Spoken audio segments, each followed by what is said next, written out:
Angie, I can hear the baby cry from here. Can you not make him quiet already? I'm sorry, Jenna. He's been very cranky. Why haven't you figured out how to stop your baby from crying? He cries all day. I should have kicked you out of the annex when Corey left for his assignment in Europe. I'm really sorry. I'm trying my best. Ugh, you're so dumb. Also, you haven't been cleaning the house well since you had your baby. Your cooking is also boring now. You shouldn't be slacking off on your chores. Sorry, but it's very hard taking care of the baby and doing all the chores. Without Corey, I have to take care of the baby on my own, so I don't have enough time. I wasn't asking how hard your life is, was I? Can you please help with the chores just for a little while? Please? Hell no. You and Corey handle everything around the house, while I let you live in the annex. That was the deal. Why do I have to do anything to help you? I can't do everything on my own, Jenna. Yeah, right. You're just being lazy because your husband is not around. That's not true. Don't you get it? I'm raising my first child on my own. I haven't even had the time to rest my body after having him.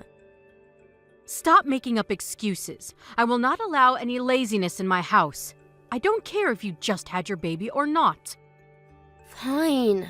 I will handle the chores. But please don't get angry if the baby cries. I usually don't mind my family's baby crying, but yours? Ugh.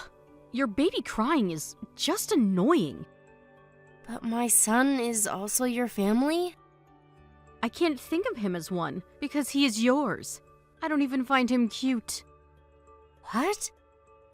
So don't make him cry. I'm losing my mind listening to him scream all day. Next time I hear him cry inside the house, I am going to ask you to leave the building. Jenna, I didn't know you don't recognize us as family. Why would I? You are worthless. Why did you let us live in the annex in the first place then? It's simple. Because you work for a big firm. Huh? Your pay is quite good, isn't it? Added with Corey's salary, that's a lot of income. Well, higher than average, I guess. So I thought my life would become easier if I let you live here. You two would pay for everything and handle all the chores. That's the only reason why I said yes. I see. If I didn't work for a big firm, you wouldn't have agreed for us to live here. Is that what you're saying? Duh. But then Corey had to leave to Europe for his long-term assignment. And now I'm stuck with you and the baby. This wasn't part of my plan. I will have you pay every penny for making me go through this stress.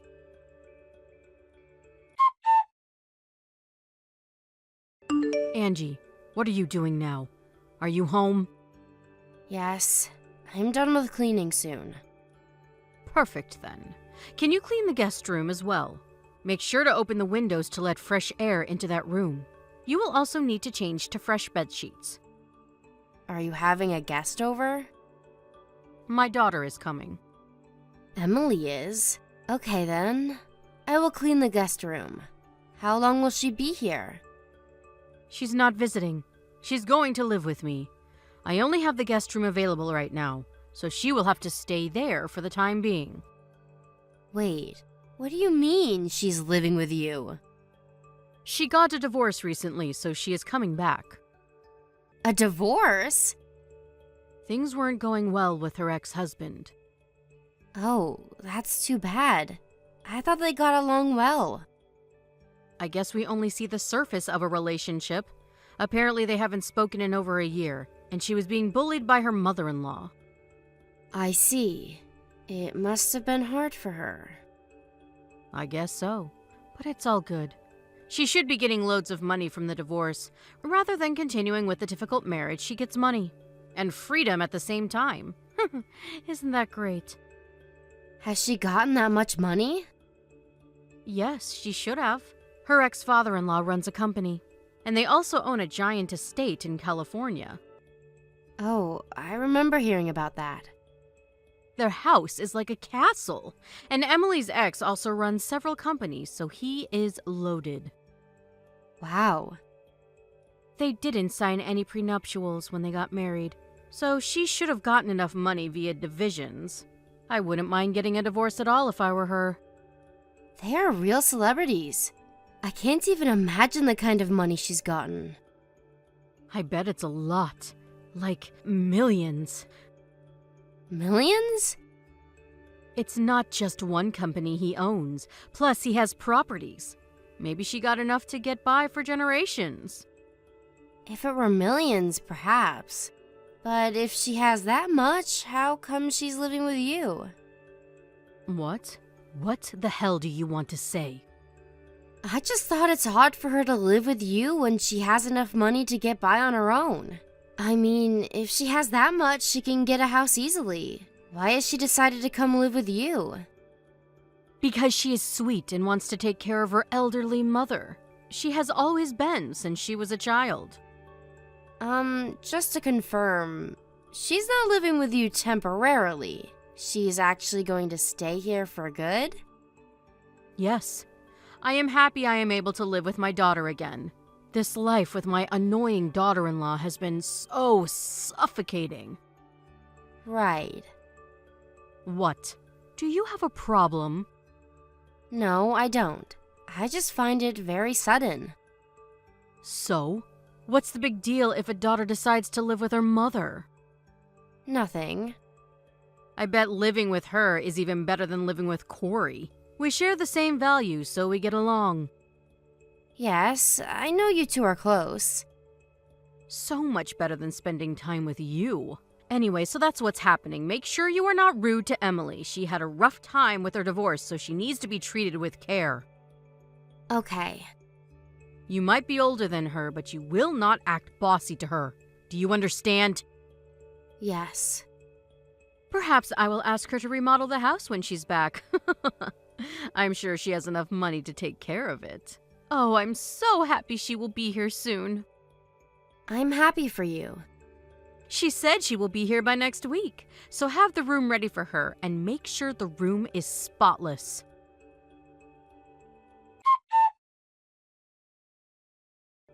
Hi, Jenna. Do you know if the lock of the front door is broken? I can't open the door with my keys. Oh, you're back. Yes, just now. The clinic was very crowded. Oh.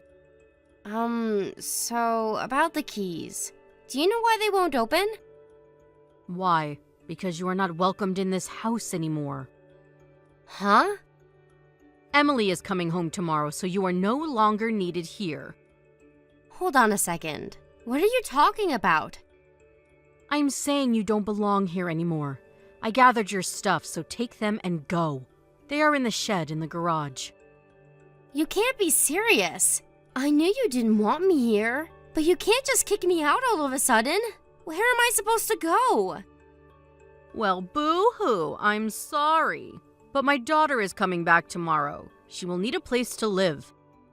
So I prepared the guest room for her. She can't stay in that tiny room forever. She needs more space if she is staying. You can tell Corey we decided not to live together anymore. As long as I have Emily, I don't need you to. Fine, I understand. You do? That's great! I can finally get rid of you and live elegantly with my rich daughter. Live elegantly? I really don't think that will happen. Funny. I didn't know you can be so jealous. No, I'm not. I just believe that things won't go as you wish. What the hell are you talking about? Ugh, you're so annoying. Always have been and always will be. I am done with you already. Can't you just go? I will go immediately. But no matter what happens from here on, don't think Corey or I would help you in any way. Not after you've kicked me and my son out like this. We refuse to be involved with you in any kind of way. Me ask for help? There is no way. And don't you ever come asking for money to me or my daughter.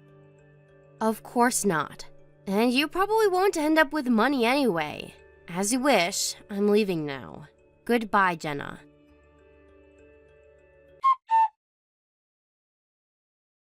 Angie, can I talk to you for a second? Oh, what is it, Jenna? I thought we agreed not to be involved with each other anymore. Well, things have changed. I have a favor to ask. No. I haven't even asked yet. I'm desperate here. You said you were done with me. Don't you remember saying that when Emily was moving in with you?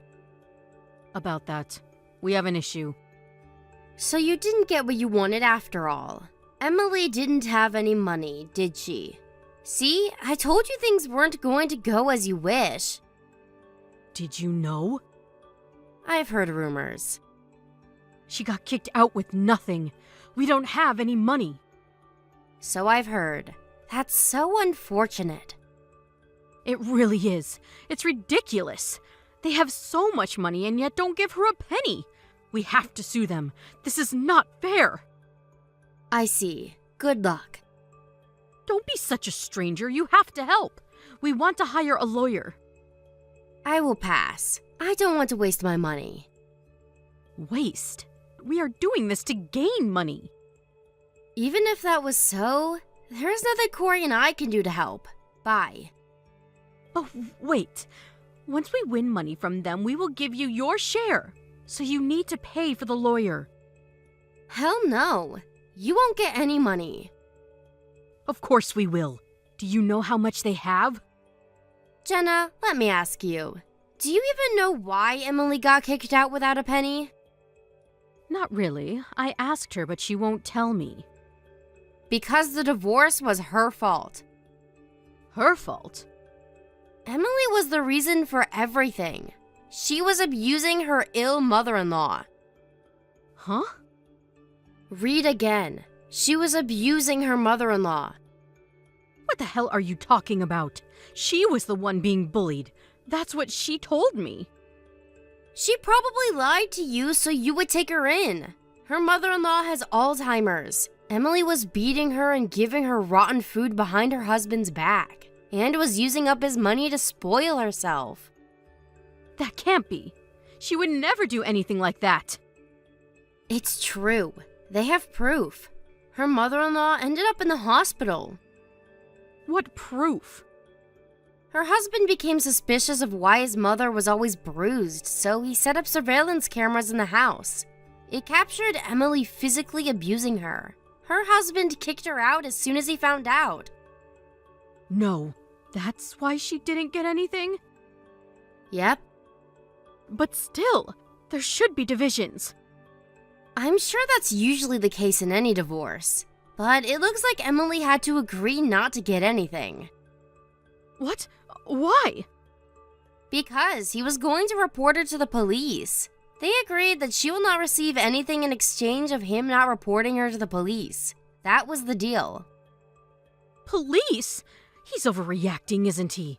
I'm sure she was just playing around with her, right? Playing around? Jenna, I said her mother-in-law was hospitalized and bruised. Emily was violently abusing her. She can easily be charged with assault. It could have been because the lady was clumsy and just fell. No, it was Emily. She also had food poisoning. Because Emily was giving her rotten garbage to eat. Don't you see it could have killed an ill and weak person like her? This is all a lie. I don't believe any of it. Her husband was outraged, but he was nice enough to settle. On top of not reporting her to the police, he also agreed not to sue her. She only had to agree not to receive any divisions. Oh God, no. Will she really not get anything then? Probably not. What has she done? She has made me look like a fool. You got excited a bit too quickly there. So now you know why we will not be helping you. Good luck if you still want to pursue them for some cash. But I wouldn't recommend it if you want to keep your daughter out of jail. She never told me anything. She only said she wanted to be with me after going through her divorce. I had no idea she had done something so stupid. I wouldn't have agreed to live with her if I knew she had no money. Too bad you can't have that elegant life you hoped for. Well, good luck living with her. No, I don't want to live with her anymore. I've been paying for everything since she'd been here. If she has nothing, then she is just a burden to me. Oh?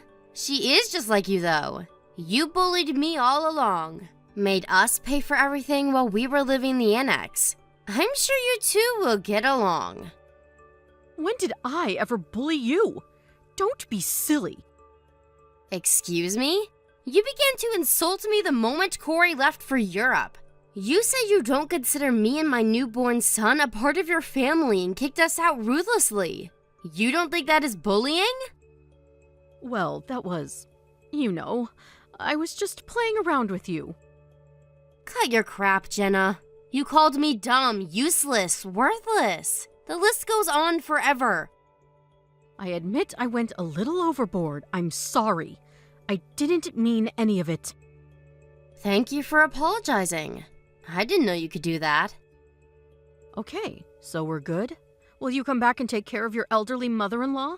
I will ask Emily to leave immediately. No. Corey and I have made a decision a while ago to cut all ties with you. Why? I need you to. I won't be mean to you anymore, I promise. I said no. There is not a chance I will let you use me again. You should let Emily stay so you have company. You don't have anyone else anyway. Please, I don't have enough money to get by. There's no way I will survive with her. I'm sure you will figure something out. I have nothing to do with you. But I am glad you kicked me out, because I finally got rid of you and can live peacefully with my family now.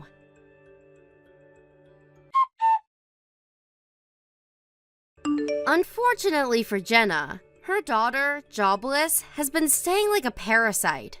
The last I've heard, the two live off on Jenna's very little pension money.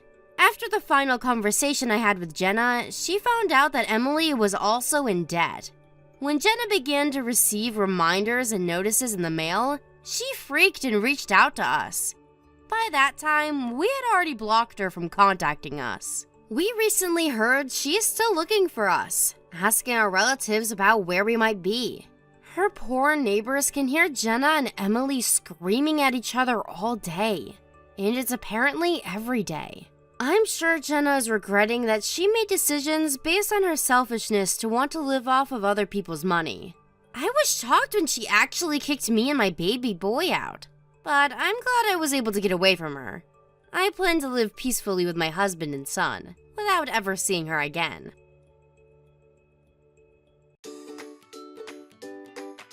Thank you for watching. Don't forget to hit the like button and subscribe to the channel. Jess, when exactly will you be coming home, young lady? And why did you go out this morning without telling me anything? I'm with John at the doctor's today. I did tell you yesterday I'd be here. Is something wrong? You're at the doctor's? Are you kidding me? Wait a sec. You mean you're still there? You left first thing this morning and you're still at the doctor's? How long can a frickin' visit to the doctor's take? When will you be getting your ass back to this house? Here's a hint. The answer better be soon. Well, I did have an appointment, but we've been sitting in the waiting room for a while now. The waiting times have been getting really bad here lately. I don't think we should be much longer, though.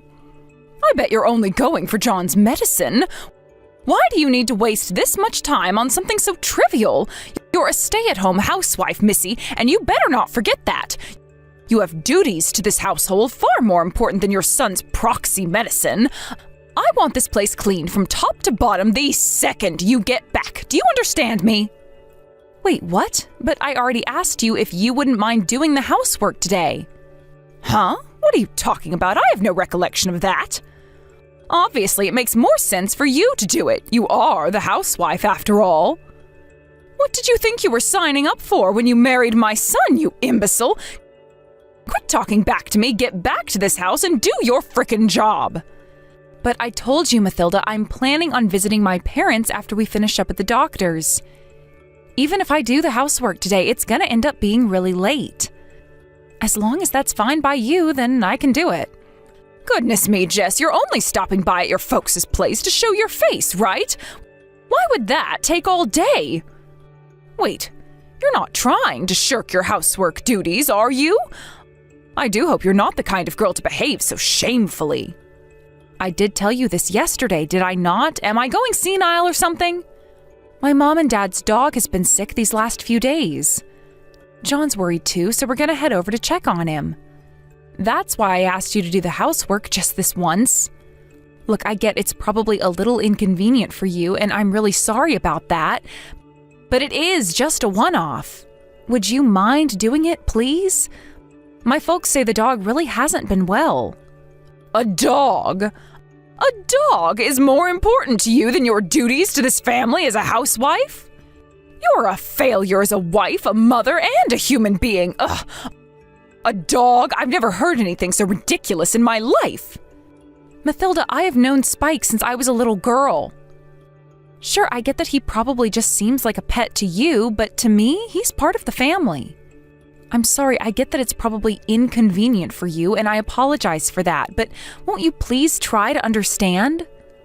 Fine, I see how it is. What you're saying is, screw you, Mathilda, I refuse to fulfill my obligations to you and your family despite the fact you so kindly allowed me to marry your son and move in with you. Any objections, or did I hit the bullseye? Please don't be like this, Mathilda. You know that's not what I'm saying at all. If it's too much trouble for you to do the housework, then please feel free not to, and I'll get on top of everything as soon as I get back. It's not like I'm sleeping over or anything. Even if it's late, I promise to get everything done, okay? Look how quick she is to get irritated and defensive. That boy John's going to grow up and be just like his mother at this rate.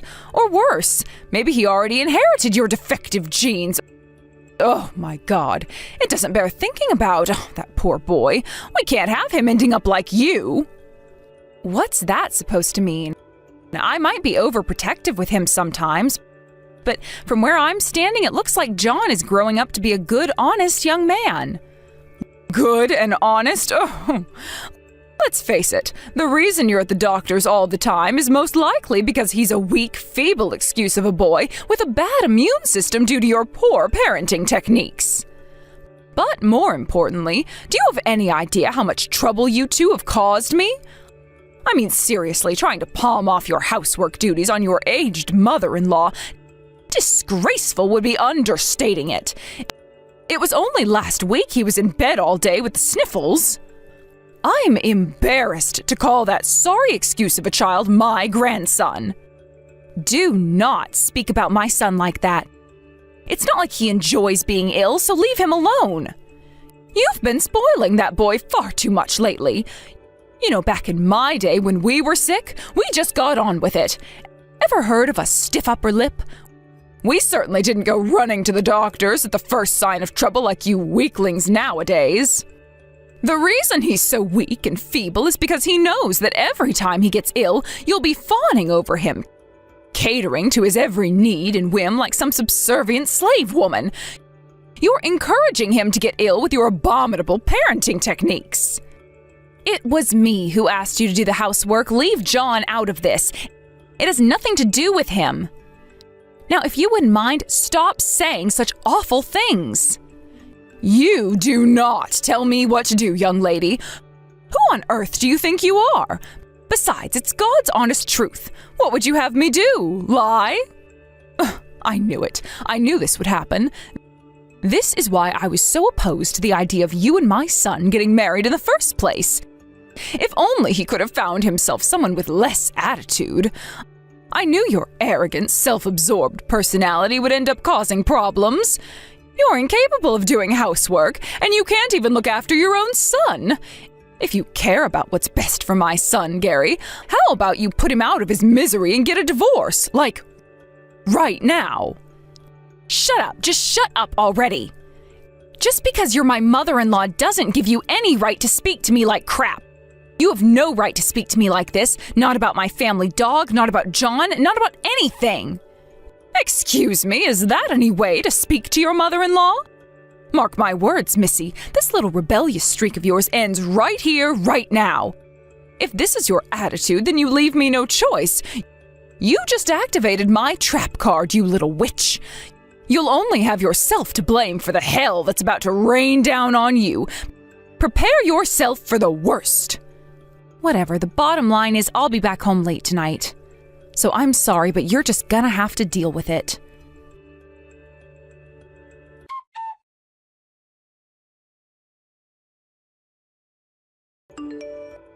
Mathilda, I'm sorry to bother you, but I really need to ask you something. Is now a good time?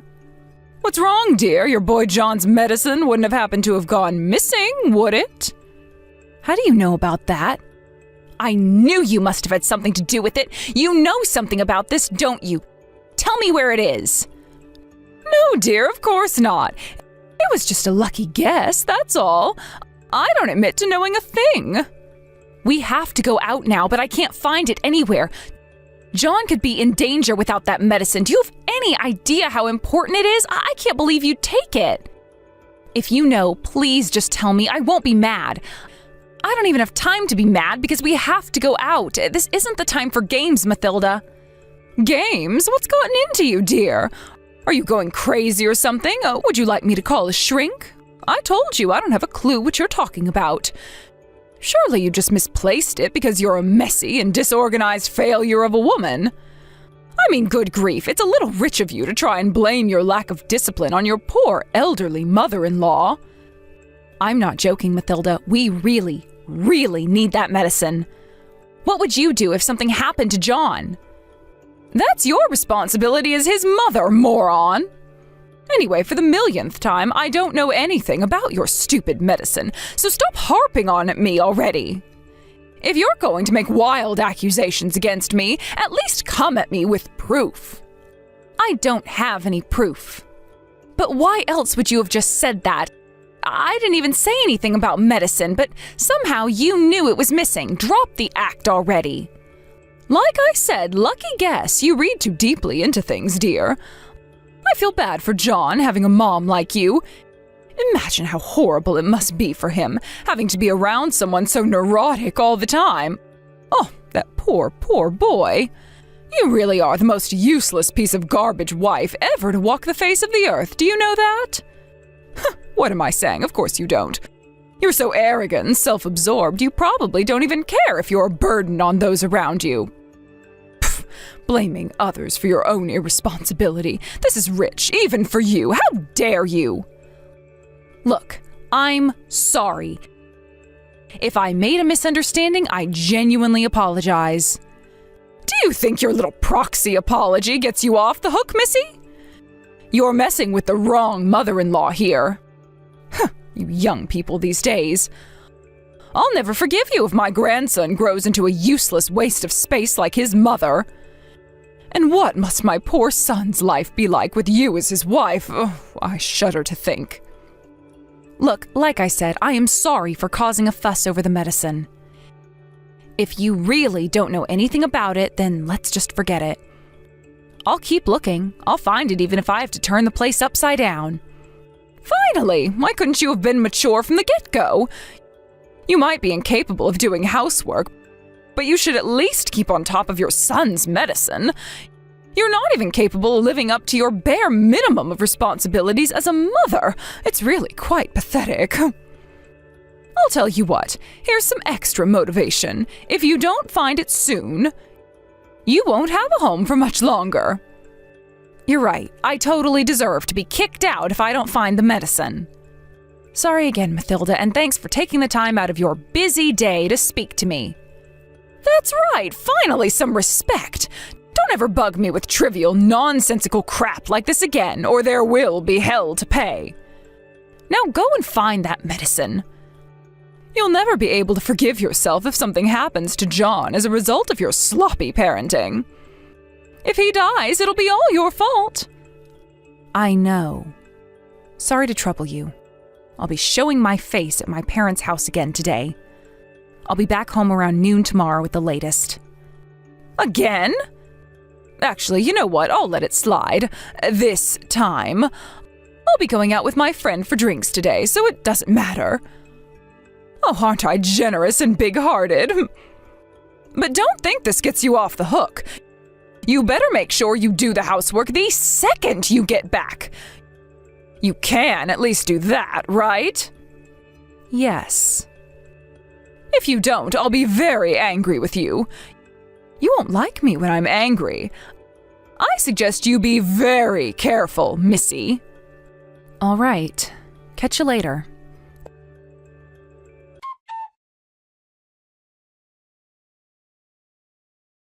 Where's my supper? Do you want me to lose my temper with you? It's about time you got your act together, Missy. You're on thin ice already, so I suggest you start behaving like a proper housewife, and soon. Sorry, but I didn't make any supper. Me, John, and Gary aren't home right now. Huh? Why on earth not? Where the hell are you then? Do you know what time it is? I fall asleep for 5 minutes, and when I wake up, you've all disappeared. Is this any way to be treating your poor elderly mother-in-law? This is not acceptable behavior. I'm really sorry, Mathilda. We're at a funeral right now, so please cook your own supper. We don't need any, so don't worry about cooking any extra for us. Huh? Whose funeral? What are you talking about? This is the first I've heard about a funeral. There's no way I can say this without sounding rude, so I'm just gonna come out with it. Don't play dumb with me, Mathilda. Don't pretend you don't know, because I know that's not possible. No, really, what are you talking about? Believe me, dear, I may not be as young as I once was, but my memory's doing just fine. And a funeral is hardly the kind of thing I'd forget about if I'd heard something about it. This all happened because of you. You're not getting out of this by feigning ignorance. How are you going to make this right? Hey, wait a sec. Wait. Really? You have to be joking me, right? I wish I was joking. But I'm not. Is John really? No, this has to be some kind of sick joke. I never meant for this to happen. No! You never meant for this to happen? What's that supposed to mean? Quit beating around the bush already and tell me exactly what you did. John's medicine. John's medicine? What about it? So it was you who took it then? Ugh, I knew it. I knew I hadn't misplaced it. But I didn't throw it away because I wanted this to happen. If I'd known, I would never have done it. I swear. I just wanted to teach you a little lesson for your despicable behavior is all. Jess, please. What was I supposed to do? You weren't fulfilling your duties to this family as my son's wife. This isn't what I wanted, I swear. Is that so? I'm relieved to hear you say that. All right, this conversation is over. For now. Oh, what's that supposed to mean? You don't need to know that. And besides, I don't have time to be having this conversation right now. Like I just told you, I'm at a funeral. We'll be discussing this again later. No, wait, I'll come and meet you. Where's the funeral home? Tell me where you are, and I'll be down in a jiffy. I have to be there. Why would you come? Why? Like hell I'm missing my own grandson's funeral. I can't risk the neighbors finding out I didn't go to my own grandson's funeral. They'll have a field day. The rumor mill would never stop, and my reputation in this town would be ruined forever. Wow. If that's how you think, you're the last person we need here. You're not invited. Don't bother trying to find us because we don't want to see you. What? But this is my grandson's funeral we're talking about here. You'd deprive him the right to be mourned by his own grandmother? We'll be discussing everything later, that included. Like I said, I don't have time to be having this conversation right now. For the time being, sit quietly at home and wait. I'll message you once things have settled down on our end. Just no, wait! How could you be so irresponsible? Just wait, you can't do this to me, no!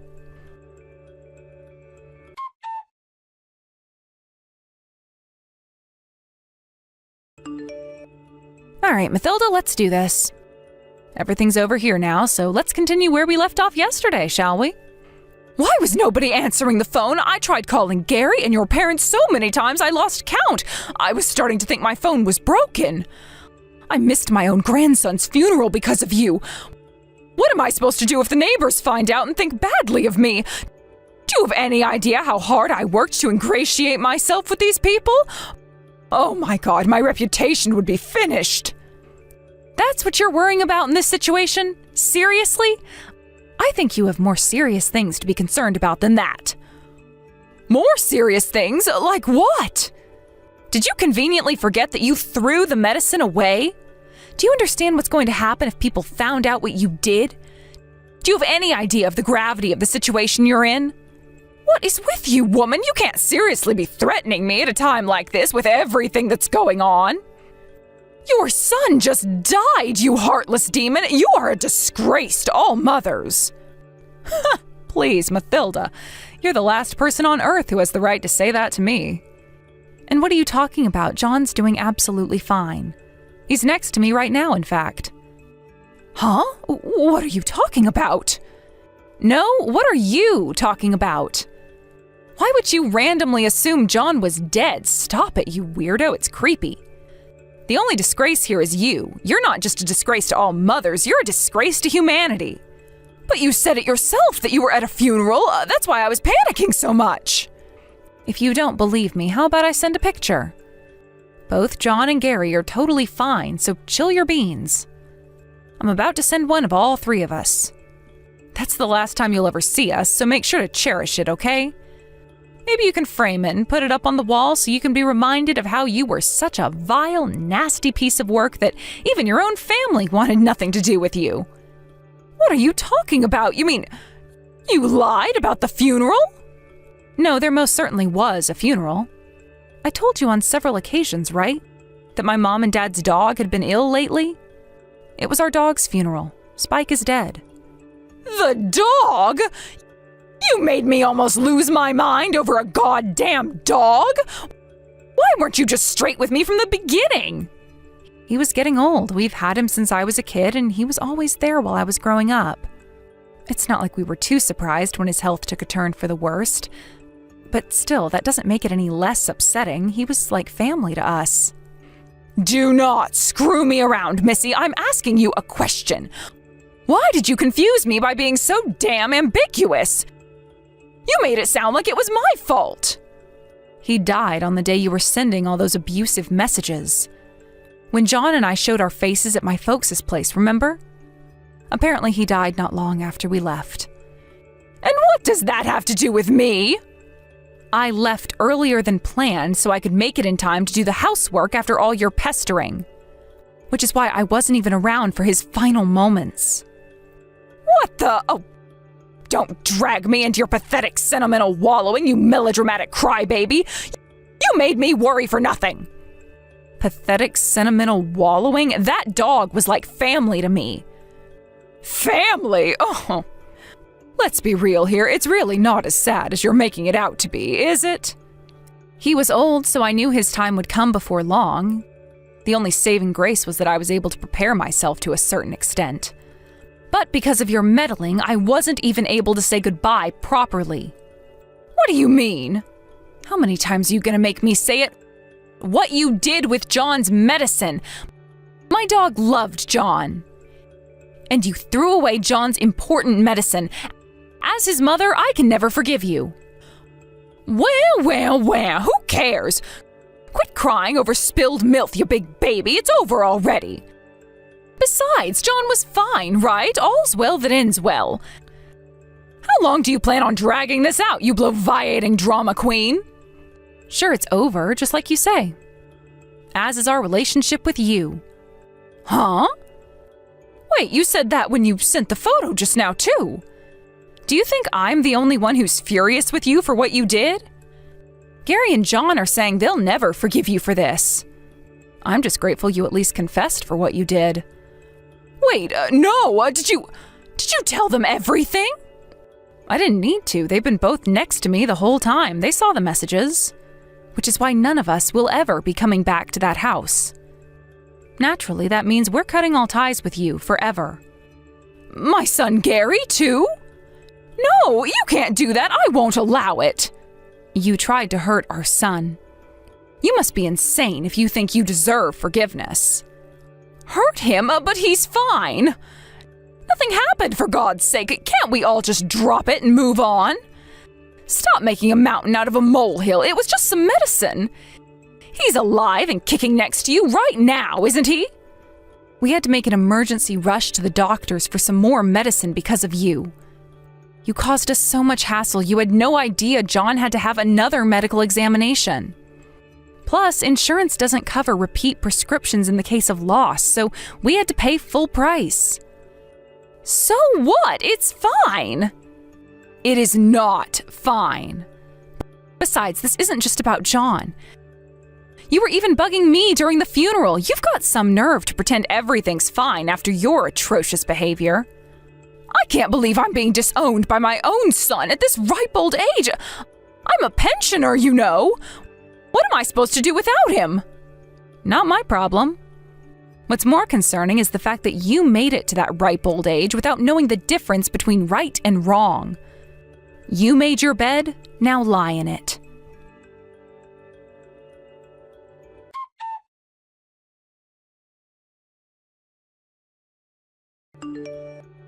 After that, we cut the wicked stepmother out of our lives for good and embarked on a fresh start.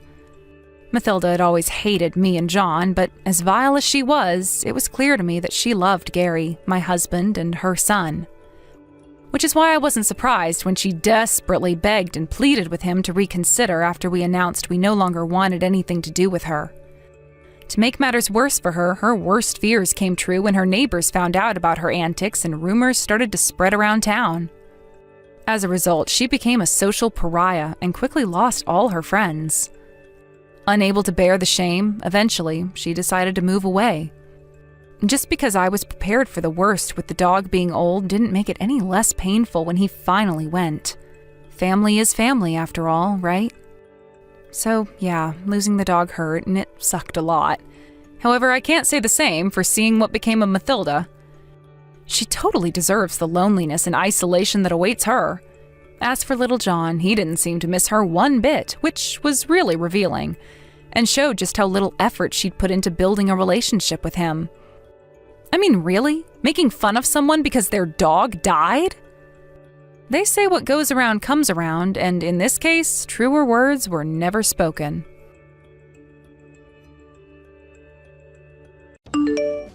Hi, Grace. I never got the chance to thank you for all your help at our wedding. Thanks to you, it went perfect. Oh, you're welcome. Oh, and your speech was wonderful. I wish Joan's dad was with us to make the speech. If he was alive, he would have made a better one. Yours was great. My parents were very touched. The wedding was a lot more compact than I expected. Well, we both don't like to be the center of attention. So we only invited close family and kept the crowd as small as possible. A big and gorgeous stage would have been misfit, for you anyway. So I guess a compact wedding was suited for you. You're totally right. I wasn't even sure if I wanted to wear a wedding dress. But you did in the end. Yes, because my grandmother really wanted to see me in one. So I thought I'd give it a try. But I chose a very simple design. I didn't want anything too fancy. Yes, I think you chose right. Sorry to be blunt here, but you wouldn't look good in something fancy. I agree. I was glad everyone enjoyed it, though. Anyway, I never would have thought my son would choose someone like you. Oh, I know, me neither. He's very handsome, which he must have gotten from you. Anybody would assume he'd choose someone pretty. All of his exes were very pretty. He even dated a girl who won a beauty trophy. Oh, I'm not surprised.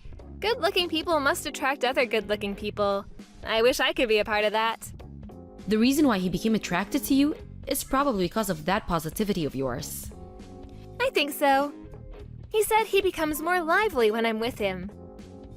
I see. Oh, I forgot to mention that next month there's a big family gathering. Why don't you two come? Nice! Are we celebrating something? Yes, there's a family member who's turning 100 years old. She's Joan's grandfather's sister, which makes her Joan's great-aunt. Wow, a great-aunt? I did meet John's grandfather at our wedding. He is a very fashionable gentleman. He has 7 siblings. The eldest is turning 100. What is John's grandfather's birth order? The last? That's why the two are quite far apart in age. I bet! Anyway, we have a banquet room booked at a hotel for the celebration. A banquet room? Wow! You should come and say hello. Most of the family weren't invited to the wedding, so you haven't had the chance to meet them. This would be a great opportunity. I agree! I'll check the date with John. Just to confirm, are you sure I'm invited? I will let the host know. Everyone should be aware that John got married, so I'm sure it won't be a problem. Oh, thank you. I look forward to seeing everyone. Good. I hope you get along with everyone.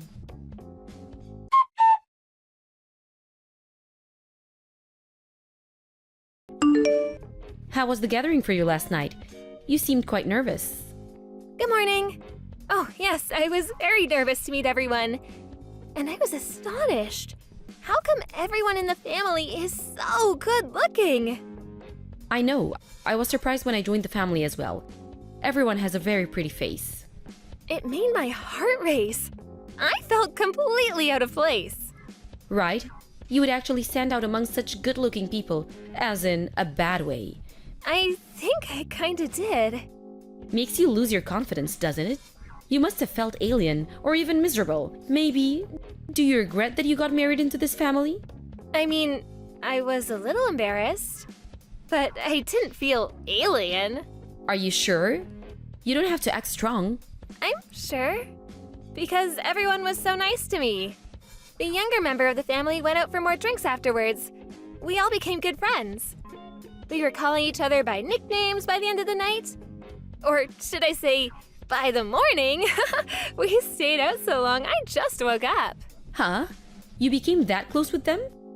With my family? Yes, we exchanged contacts and everything.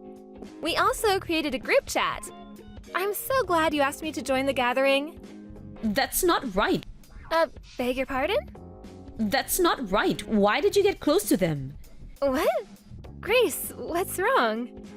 You do not fit in the family. A decent person would realize and want a divorce. How the hell can you not see someone as ugly as you don't belong? Ugly? I'm referring to you. Why is my son married to such a pig? You're not welcomed. Oh, Grace, calm down. How did you do it? Huh? I'm asking you how you tricked my son to marry you. Surely you had to. Do you have something on him? What? No. We're together because we fell in love. I had never tricked him. How could I have that kind of technique? My experience with men are so limited. I don't believe you. That can't be. Who would fall in love with a person like you? You're ugly. You give me chills. What did you do to marry John? I refuse to accept you as my daughter-in-law. Wow. So the truth comes out. I didn't know you thought of me that way. I mean, I did know that you always kept your distance, but I see now that you never liked me.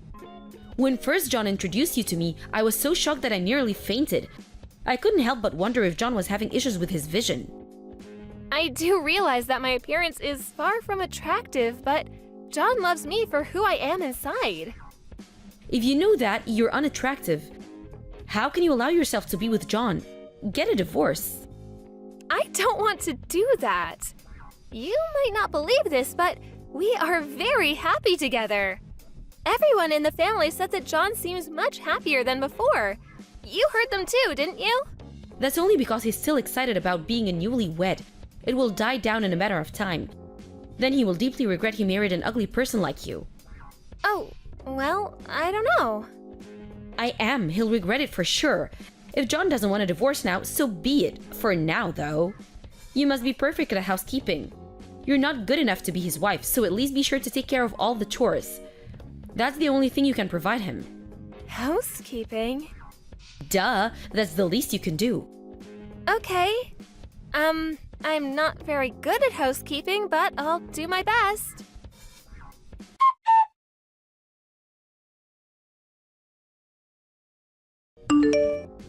Excuse me? Hi, Grace, what is it? Is something wrong? Yes, something is very wrong. I heard from John's cousin. Is it true that you're making John cook? Oh, that. Have you forgotten what I said to you? An ugly pig like you making my son do chores? It's unbelievable. We help each other with chores since we both work.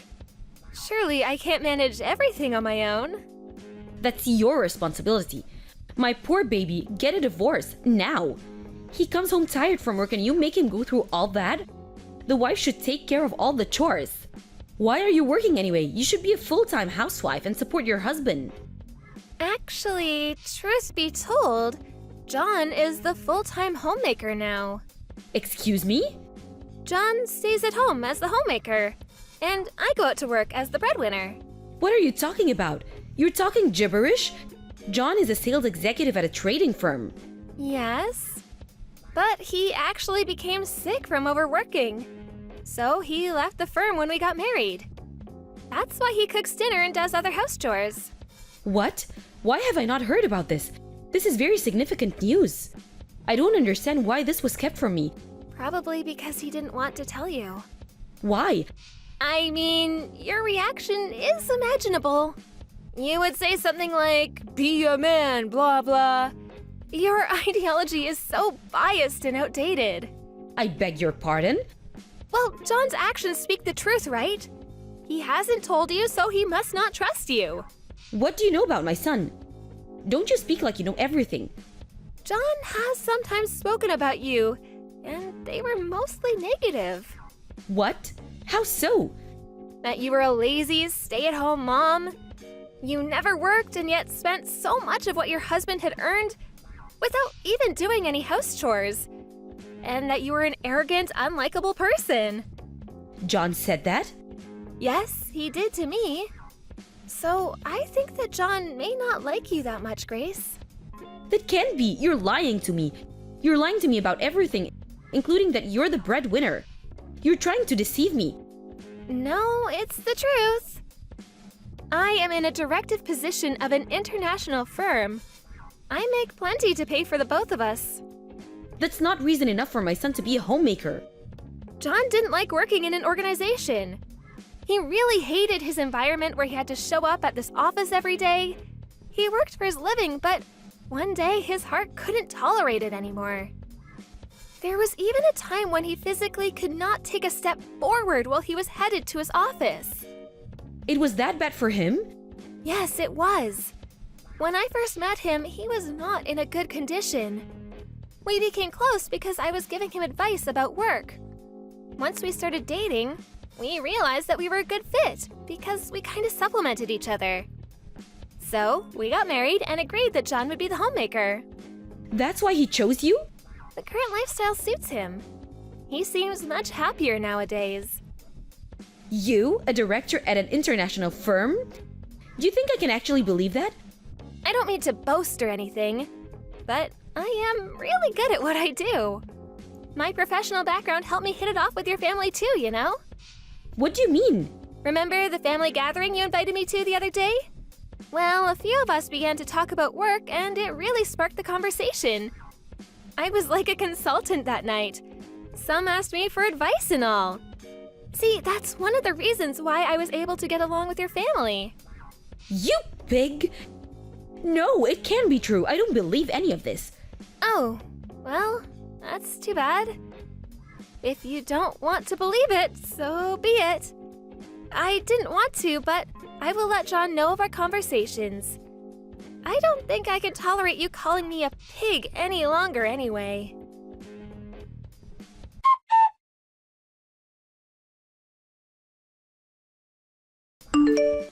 Everyone is out of their minds. Why does everyone have your back? Why am I the one getting scolded?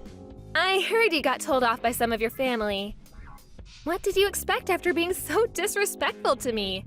Just because you're my mother-in-law doesn't give you the right to say things like that. How the hell did you trick everyone to like you? You just got married to John. You're new. Oh, did I never tell you? I am really talented at that. I'm very likable. It's important for me to be able to build a good relationship with people, not only for work, but also for my personal life. I'm quite proud to say this skill helped me to become a director regardless of my young age. I was even told that I should be begging you for forgiveness. How can this be? Wow, I guess I really am loved. John was furious about all you had to say to me. From my perspective, it's very sweet of someone to become so emotional for me. Everyone is a traitor. When I first joined the family, everyone was nice to me. They treated me so well, saying how glad they were to see such a pretty bride. Yes, but you have an ugly personality. And people get used to seeing a pretty face after a while. Who are you calling ugly? Someone as ugly as you can't call someone else ugly. You know, people try to avoid something unattractive. In my case, my personality made up for my unattractiveness, so I always had people around me. In your case, though, your face wasn't enough to make up for your personality. That's why no one is around you anymore. That's how ugly your personality is. Shut your mouth, you pig. John is very disappointed in you. He said he didn't want to contact you anymore, or even see you. What? He can't cut me loose like that. You don't mean he's leaving his old mother? Honestly, we both don't want anything to do with you. It's so unfortunate. All your family are so nice. How did you end up like that? Don't talk to me like you know better. I will not take that from you. See, that's what I mean by ugly personality. You think you can say anything just because you're pretty? Well, you should know, life is not that easy. Are you scolding me? A petty girl like you? You may be older, but clearly I am much more aware of how the world works. You should feel ashamed you are getting scolded by someone younger than you. I hope one day your heart and face balances out.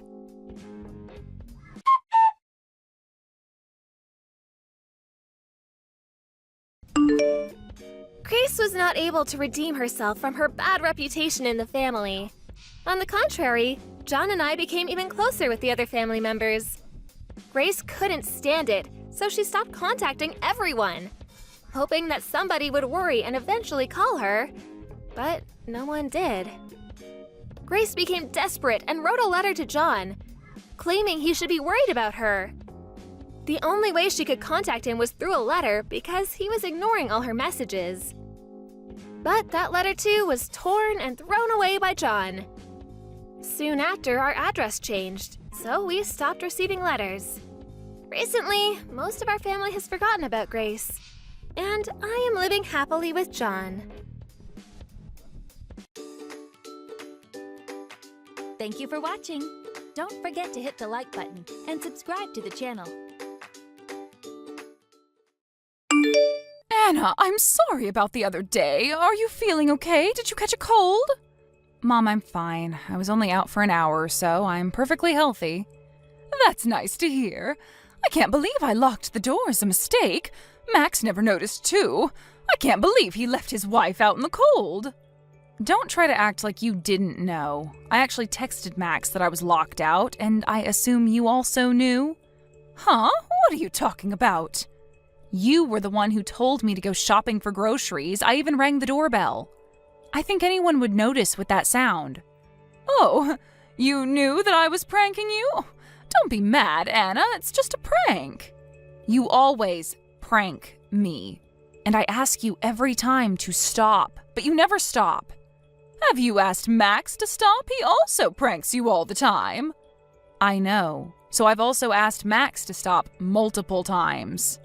You've told him to stop, and did he accept your request? A while ago, he pranked me to fill in the divorce papers, and I still have that in my drawer. I told him that I'll divorce him if he ever pranked me again. Really? I can't believe you did that, Anna. I bet he was really surprised. But he still pranks me, so I'm not sure if my threat worked. Let's get back to what we were talking about. I wanted to ask you to stop pranking me, Mom. I know you're really close with Max, but please stop pranking me with him. It's not funny. I'm sorry. It's really fun to prank you. For me, Max is more like my friend rather than my son. It's been a while since we pranked you, so I got a bit excited yesterday. I'm really sorry, Anna. You say sorry all the time, but you keep repeating your mistakes. Do you really feel sorry? Of course, you're my lovely daughter-in-law. I think of you as my real daughter. Okay, I'll forgive you this time. That's great. I knew you would forgive me. You always seem angry at first, but you eventually forgive me, laughing it off as a joke. Yeah, I guess. You really are a good match for Max. I'm so proud of my son for getting such a nice wife. Oh, Max always tells me how lucky he is to have a kind wife like you. I'm glad to hear that.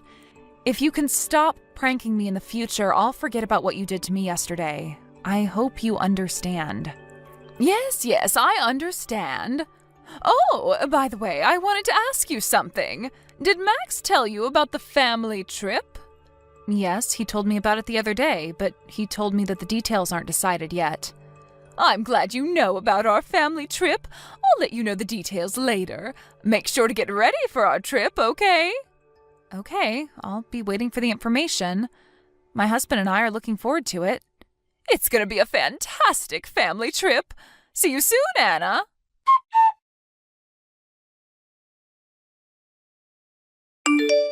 Anna, we've decided when we're going on our family trip. That's nice. Where are we going? We're planning to go to a nice resort in another state. I'll send the details to Max later, but I'm going to keep the exact destination a secret. You'll find out once we arrive. I knew you wouldn't tell me. Well, I do like surprises, so I'll look forward to it. It's definitely better than the usual pranks. Right? You'll love the resort, Anna. We're going on our family trip at the end of this month. Make sure to start getting ready. Okay. It's been a while since I've been on a trip, so I'm pretty excited, to be honest. I'm glad you're excited. I called Max today to tell him about the details. He seemed really excited about it, too. He said he's going to make it a memorable family trip. I hope the trip is going to be memorable in a good way. If Max comes up with something weird, please stop him, Mom. I can't bear it if he keeps on pranking me while I'm on the trip. Oh, Anna, why are you so nervous? We won't do anything weird. We're just gonna have fun. We're not that immature. I'll be trusting you. I don't want to get angry during the family trip. But I know you actually enjoy it, Anna. Enjoy what? Enjoy being pranked by me and Max. You're having fun too, aren't you? If I'm really having fun, why would I get angry at you? Well, I thought being angry was part of your enjoyment. We like seeing you getting angry. That's why we love pranking you. I see. But let me be honest with you. I'm not having fun at all. You're misunderstanding everything, so I really hope you stop these childish pranks. Okay, you're definitely kidding. I know you're hiding your honest feelings, but that makes you even more adorable. I don't think this conversation is taking us anywhere, so just to make sure, we're leaving for our family trip at the end of this month. Are you going to reserve the hotels for us as well? Of course! There's nothing you have to worry about. I told Max about this, but the only thing you have to do is to come and pick us up on the day we're leaving for the trip. It's going to be so much fun. Let's make it a memorable trip for all of us.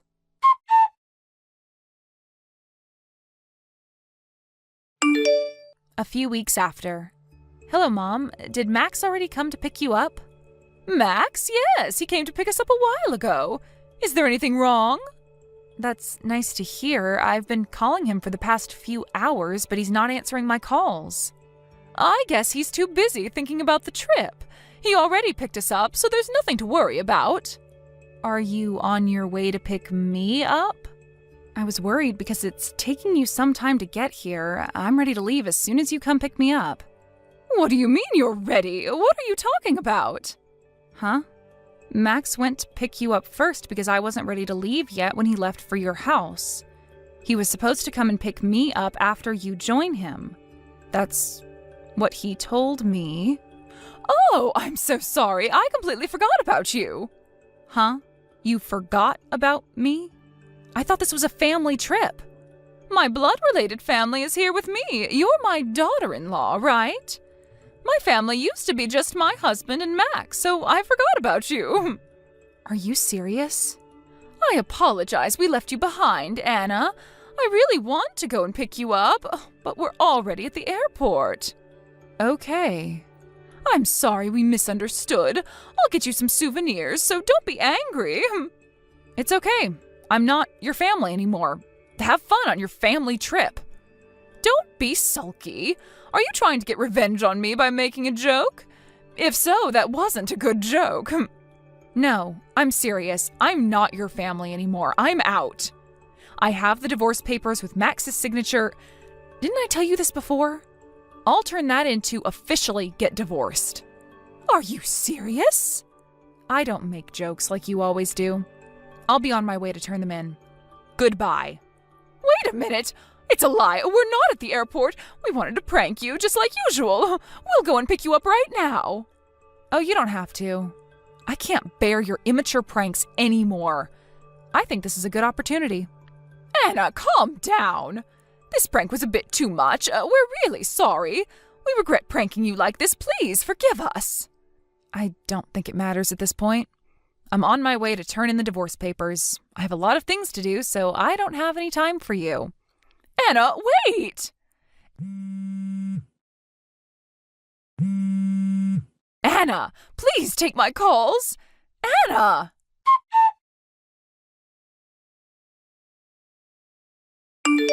Anna, where are you now? We're here to pick you up. Join us on our family trip as planned, will you? Oh, I'm sorry. I'm back at my parents' house now. I already divorced Max, so there's no reason for me to stay at his house.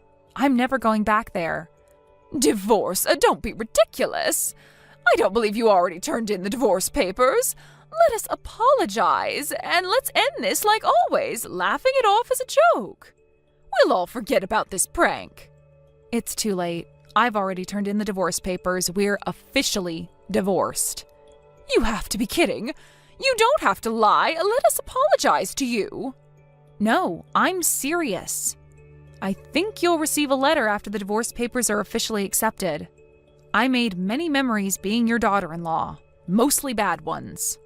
Stop making up stupid stories. We're really sorry about pranking you, but it's just a prank, Anna. You don't have to get a divorce. Let's just laugh it off like usual. Laugh it off? I bet you all can, but I can't. Why? You always forgave us in the end. No, I never did. I was always trying my best to keep my calm. It's only been a year since I got married to Max, so I thought I had to make some adjustments too, but I realized that it wasn't necessary. I thought you knew we were never serious about it. We were just trying to have fun, Anna. Max even filled in the divorce papers as a prank. My mother-in-law locked me out of the house as a prank. And you both forgot to take me on the family trip. What's funny about all of this? Do you think I ever enjoyed it? Reflecting back, I think it might have been a bit too much, but it was our way of expressing love and adoring you. If we hurt your feelings, we're very sorry. Why should I forgive you just because you were never serious? It doesn't change the fact that I felt ridiculed and made fun of. What kind of joke is this? It's not funny at all. Can't you take this more seriously? But Max really regrets everything he did to you. He never wanted to divorce you. I hope you can be more sympathetic. You're his wife. You both were never sympathetic to me. Well, we'll try to be more considerate from now on. If you really don't like being pranked, we promise to stop. Come on, forgive us, Anna. You're really clueless. Do you understand how selfish you're being right now? Are you aware of your own selfishness? Did you just call me selfish? I'm apologizing to you. How is that selfish? How many times have I asked you to stop pranking me? How many times have I told you that I don't like being pranked? And did you ever listen to what I told you? How can I trust someone who never learns from her mistakes? Anna, I think you're being too harsh on me. You're being rude to your mother-in-law. We're both sorry about pranking you, but you keep on blaming me. I don't think that's acceptable behavior as a daughter-in-law. So that's what you think of me? You're not really feeling sorry, are you? If you really regret what you did to me, you won't be telling me this. It's because you keep on complaining. And I'm telling you that our pranks were our way of expressing love to you. It's our way of communication. Do you understand? So are you trying to tell me that you're going to keep hurting my feelings because you're having fun? And to accept your pranks because it's your way to express love? You're telling me that you won't be listening to what I say and that you'll never accept our divorce? You want me to forgive you because there's basically nothing I can do as the daughter-in-law? Anna, you're overreacting. You're being too sensitive. No, I just summarized what you told me. How about you take a look at what you texted me? I think you'll be able to understand better. Stop making fun of me. I've been treating you like my real daughter, Anna. But look at what you've done to us. You decided to get a divorce just because of a prank? How narrow-minded can you be? I'll never be more narrow-minded than you. Let's end our conversation here. I'll be asking for compensation money, so please make sure you're prepared to pay. Wait a minute. Compensation? Who's paying for it? You and Max will be paying, of course. I have every single one of your pranks noted down. You'll have to pay for compensation considering the pain you caused me with these pranks. I never knew you were keeping track of the pranks. I won't be paying for compensation, never. You have no choice. Blame your past self. If you have anything else to say, talk with my lawyer about it. Wait a minute, Anna! Why are you overreacting to a single prank? It doesn't make sense. For you, it might be just a prank, but it's definitely more than that. This is unfair. We're being wrongfully accused. We're just living an ordinary life. I bet you both aren't aware of how you lack common sense. I think you should reflect on your own actions. His new wife might not be as patient as me. Well, I doubt he can ever find a new wife.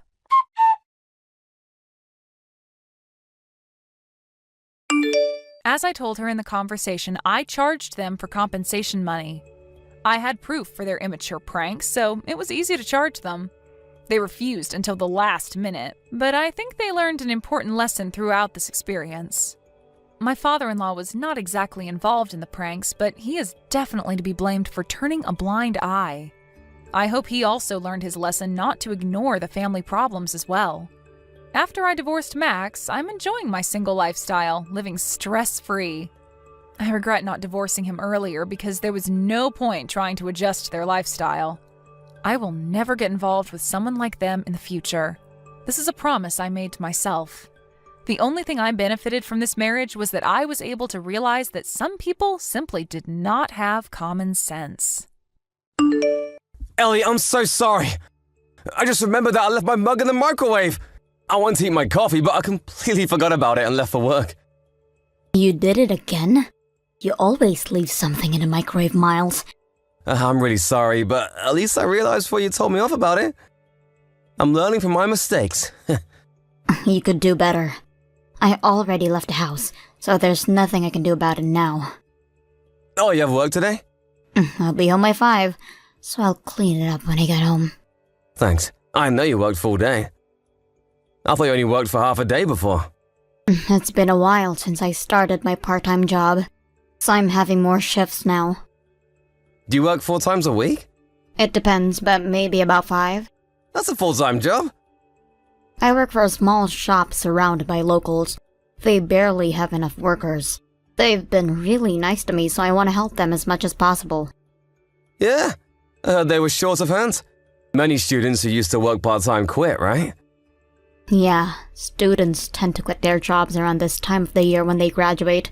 But working 5 days a week? You're working full-time at this point. I don't work full-time every day, so it's not that hard. But I also can't work too much because I'm a dependent. You can become independent if you want. That's one option, but I don't want to pay more taxes. If you decide to work full-time, feel free to tell me, okay? You seem to be enjoying your job. I think it's not a bad option to become an independent and start working full-time. Do I look like I'm having fun? Yep, you look really excited before going to work. You apply a lot of makeup and your eyes also shine from excitement. I guess it hypes me up. I'm actually enjoying working at a store. It's a really nice environment to work in. And the other workers are also kind, so I feel comfortable. That's great. I think the people you work with are really important. Even if it's a hard job, it makes you want to try hard when the people around you are kind. I agree. I think it's quite rare to find such a nice workplace. I'm so lucky to have a great workplace near my house. Yeah, I'm happy for you. You look like you got used to the job too. Yeah, I think I got used to it. I can even handle complaints now. Do you think I'm worthy of praise? Yeah, wow. I bet you're bad at it, Miles. Yeah, it's one of the things I hate the most in my life. The last time I handled complaints was when I worked part-time as a student. It's really hard, isn't it? Well, at first it was, but I'm used to it now. The vice president taught me wise ways to handle complaints. He told me it's best not to take it too seriously. Great advice. I guess you handled so many complaints in the past. That can be weird complainers sometimes. Yeah, I really look up to him. I want to be like him one day. You're trying your best, and I think your skills are improving too, Ellie. I can't believe it's your first job. You're acing it. I'm excited for your future. Thanks. I'm gonna work hard today. Yep, I'll work hard as well.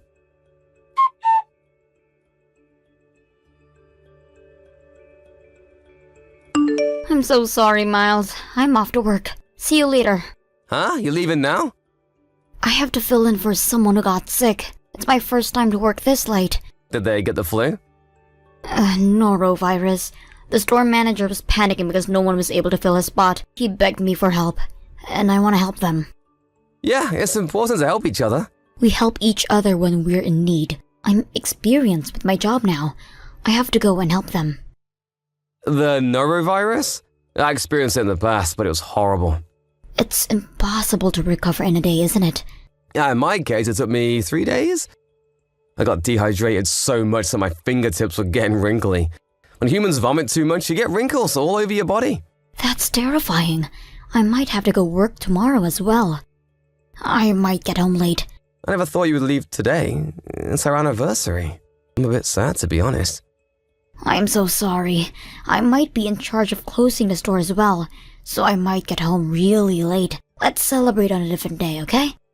Or were you preparing something for me? I was planning to get you some special desserts tonight. I'm actually at the mall right now. I was also planning to get some wine. Really? I thought you went to the convenience store. No wonder it was taking you so long. Were you trying to surprise me? I was planning to get you cake you always wanted to eat. I'm in line to buy them right now. Oh my gosh, that cake only lasts for a day?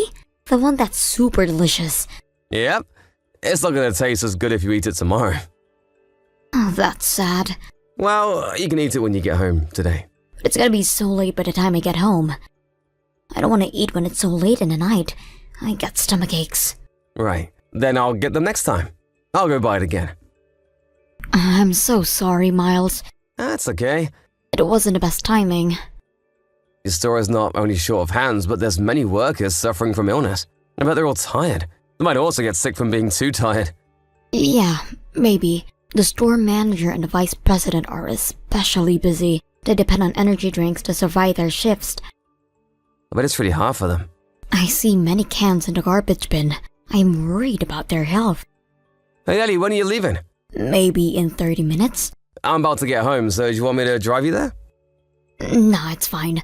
The mall's pretty far from here. I don't want you to get in an accident hurrying to get here. Oh, by the way, can you get me some bread I can eat for breakfast tomorrow? Okay, I'll do some shopping. Be careful on your way there, Ellie.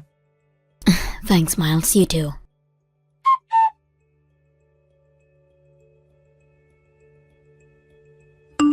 What's wrong with you?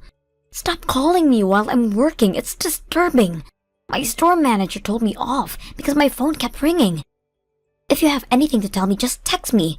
I'm on my break now. On your break, huh? Work? I never knew you worked at a hotel. Are those cheap hotels where people stay just to make love?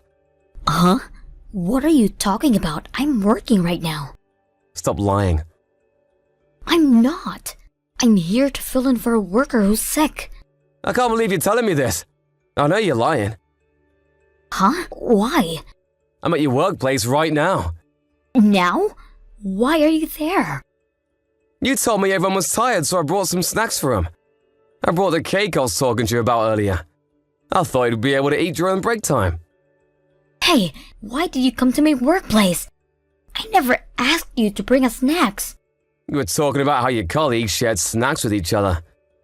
I was already at the mall, so I thought I would buy something for them. And when I visited your workplace, they told me you didn't have your shift. So you're clearly lying to me. No, you're misunderstanding. To be honest with you, there was an urgent matter. I'm sorry I didn't tell you the truth. My friend told me she wanted to talk to me in secret, so I had to lie to you. That doesn't make sense. There's no reason for you to hide what you're doing. Lying to me about who you're meeting means that you're feeling guilty. You're definitely guilty of doing something. No! Why would I feel guilty? I'm telling you, Ellie, I know everything. Someone saw you enter a hotel with a man. Uh-huh? Who? The student who works at the same store as you. When I visited your workplace, he was about to start his shift. Apparently he works near the hotel too as his second job.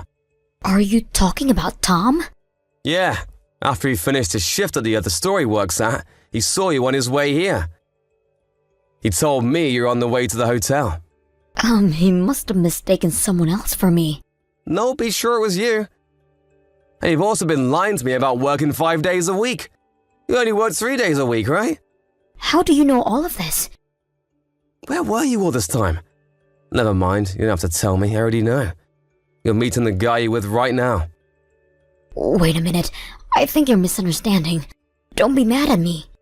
What am I misunderstanding? You were lying to me all this time about the store being busy. The store manager told me the store was never short of hands. So you were definitely lying to me. You're trying to hide your affair. Let me explain, Miles. Let's talk about it at home, okay? I'm on my way home. I have something else to do, so I might get home late. Where are you going? I'm talking with the store manager right now. What are you talking about? Many things.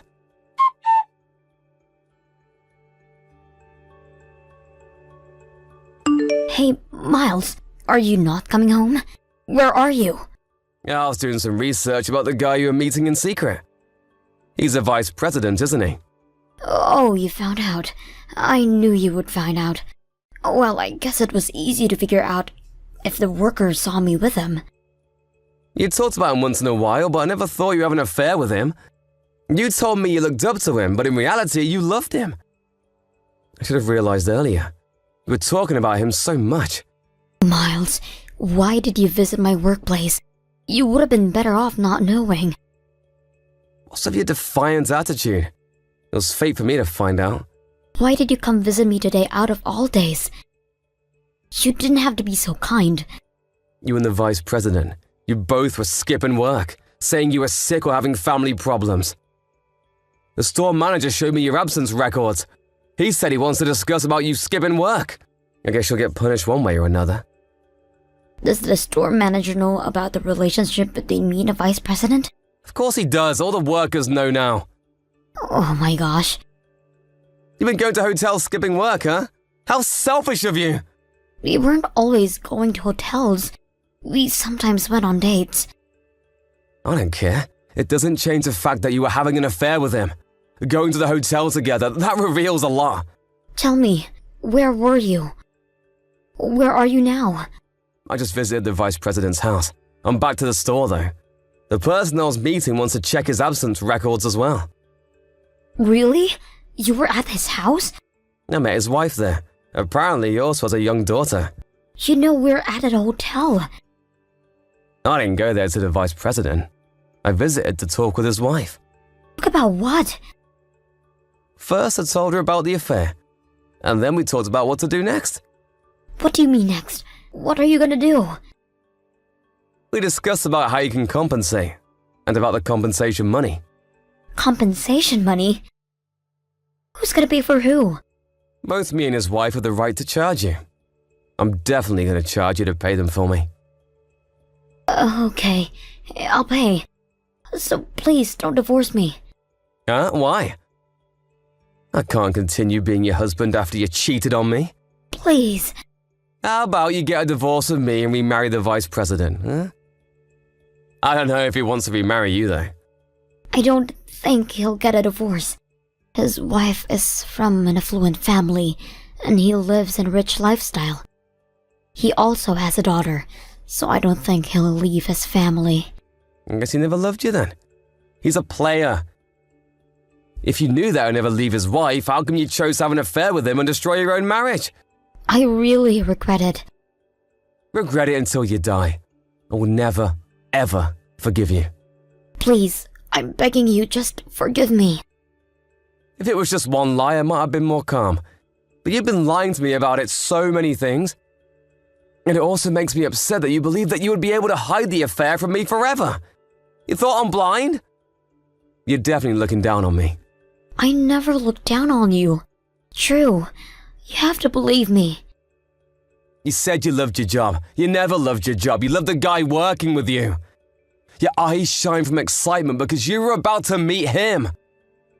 You wore makeup to please him, to look good for him. I started this job for you, Miles. I wanted to make life easier for us. I worked hard for our happiness as a married couple.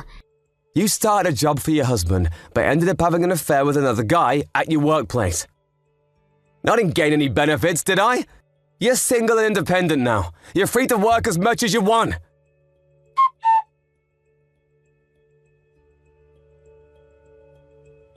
After the store manager called both of them back, they came to the store with a devastated expression on their face. The store manager was furious about them skipping work, and they each got punished. The vice president was given a pay cut, and his position as the vice president was taken away. Ellie decided to leave the store before she got fired.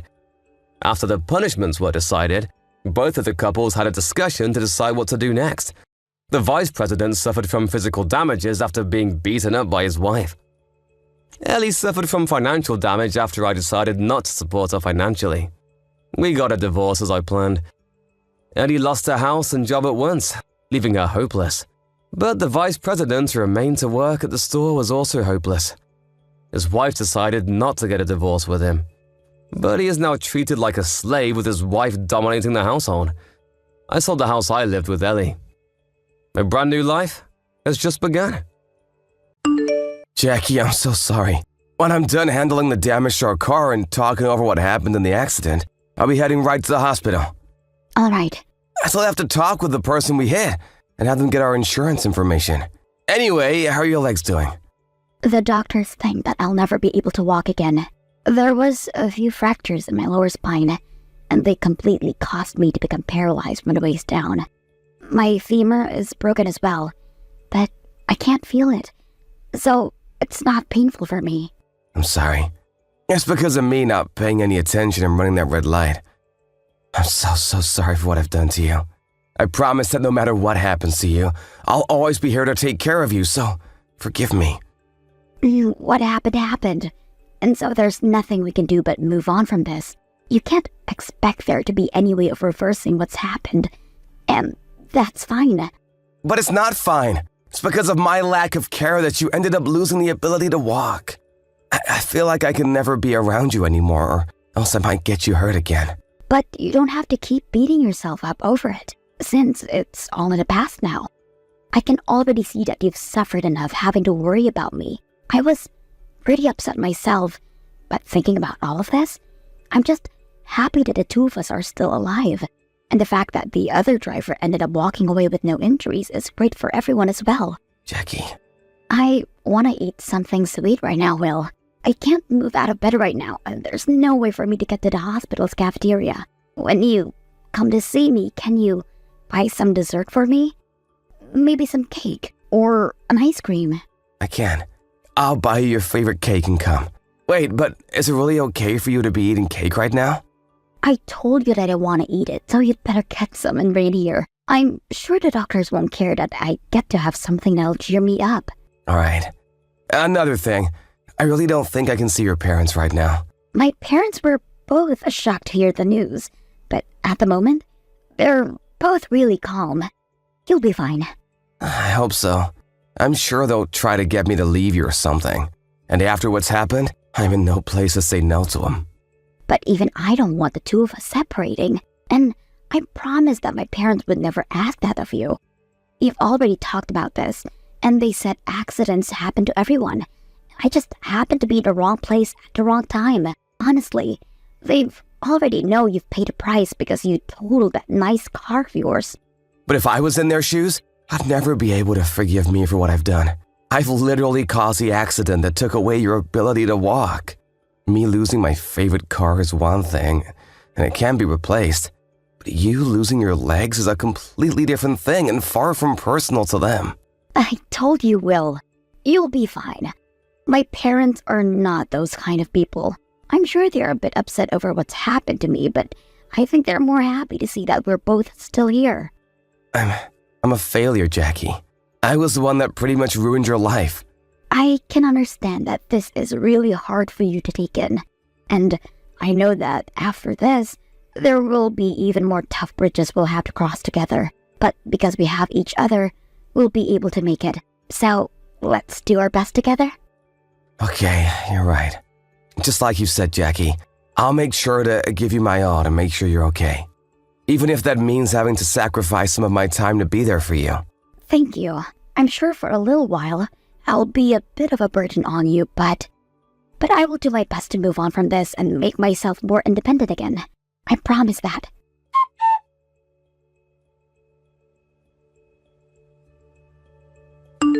Well, are you going to be late again getting out of work? I'm sorry. I do have a lot of work to catch up on again. Is that so? Well, I worked really hard to make your favorite dinner for tonight. Grilled chicken with mashed potatoes and some asparagus. I was wondering if you'd be able to eat it when you get home. I can keep it warm for you in the oven so that it's ready to eat when you get back. No, I don't think tonight will work. I'll eat it over for breakfast tomorrow. I have plans with another coworker of mine to go hit a fast food joint after work. All right. Then I'll make sure to put your food in some plastic tubs and leave it in the fridge for you. Hey, Jackie, you really don't have to put in that much effort into cooking for me. Don't even worry that much about making food for me at all. And just take care of yourself. But I'm only able to sit around the house all day and keep myself busy here. It's been boring just sitting in front of the TV or having to read books all day. Recently, I've even gotten to the point where I can do all the chores at the house on my own. Vacuuming, doing laundry, cooking, taking care of the trash. So I am really trying to get back to handling everything by myself. That way, you don't have to worry about the house when you're around. But seeing you work so hard, well, what should I say? It makes me feel bad for you. But I'm doing all of this because I want to. It's not like I'm forcing myself to do any of this. So you really don't have to feel all that bad about me cleaning. But you really do not need to do the chores. That's right. I wanted to tell you that it's fine to go back to your parents' house for a while. By doing that, you'll be able to relax a bit more, right? Their house is a lot more open as well, so it'll be easier to get around. And both your parents will take better care of you. I'm not going to go back to my mom and dad. I feel if I do that, they'll expect they have to do everything for me. And they're both getting to the age now where they can't really be doing that for me anymore. What's wrong with that? Ever since you got out of the hospital, you've been bound to that wheelchair. And you still have to go to your rehabilitation every week. And the apartment we're staying in is way too narrow for you to get around well enough. You're always bumping into the walls and such to the point where there are some holes in them. I just think it's not the best place for you to live right now. But if I go back to them, then we'll be far apart for a long time. But I'm worried about you. I have to be at work a lot of the time, and leaving you all alone at home, well, I just worry about you in case there's an emergency and I'm not around. What if there was a fire or something? Or a tornado? Do you think you could get into cover quick enough? Well, until something like that is actually happening, we won't know if it'd be a problem for me. But you can't run away. We live on the 3rd floor of that apartment building, and if the elevator were to go out, then you'd be finished. You can't use the stairs anymore, can you? Well, if you begin to think of me like that, then you'll never be at peace with yourself because things like disasters can happen anywhere. If you're that worried, how about we move into a small house or into the 1st floor of this apartment building? Then there'd be more room for me, and I'll be able to escape in any kind of emergency. But do you think we have the time to move into a new place now? I have to work a lot, and you can't really pack things up at home all too well on your own. Well, if you don't have time to move, then let's do our best to make living here as comfortable for the both of us possible. If I were to move back to my parents for a while, what would we do after that?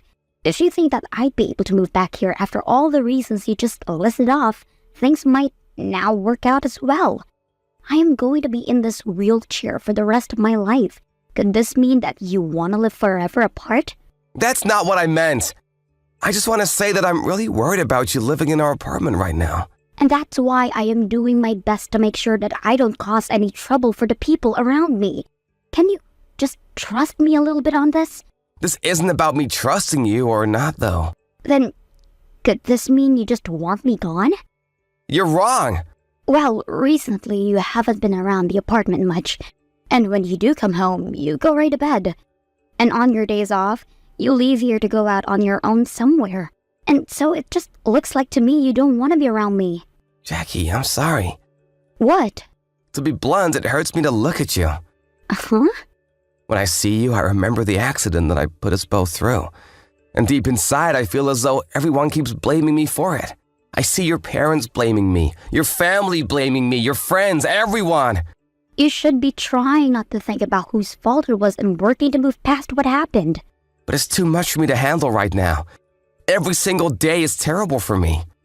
Don't say things like that, Will. I'm sorry, but that's just how I've been feeling, Jackie. I don't want to see you right now. Are you going to throw me away? Don't say what I'm doing like that. If you still want to stay married to me, then I think that we can stay together just the same way we always have been. But you want us to live in separate houses. At that point, there's no reason to stay together. But I'm not saying that we have to get a divorce or anything. But that would be the worst. I don't want that. I would never be able to live with myself. But when I think about you, Jackie, all I can do is say I'm sorry. I'm so sorry. I'll leave everything up to you, Jackie. I'm done. I understand what you want. I'm going home to my parents now. And we'll be getting a divorce. Are you sure about that? I mean, you don't want to be around me anymore, right? So there's no reason for me to stay married to you if you're never going to be with me. That's because I took your ability to walk away. Forget about it already. Because I'm going to be forgetting about you. Now, go ahead and do whatever will make you happy again.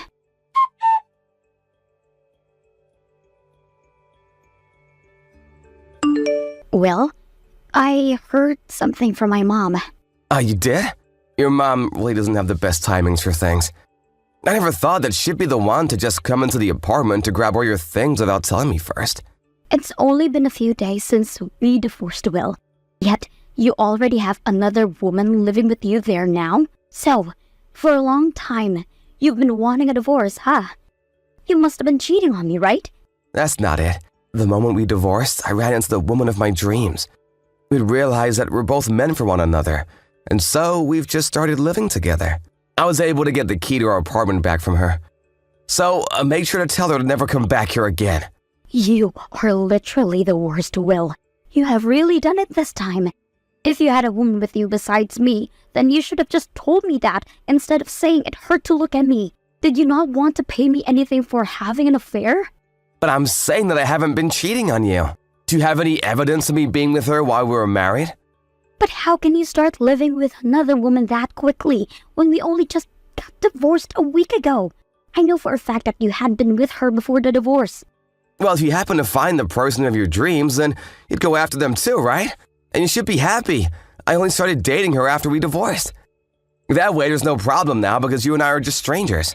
Do you think we could get back together or something? In 1 month? In 6 months? Maybe in a year from now? I don't know. If you take a look at the internet, you'll see that 19% of men end up finding another partner within a month of their divorce.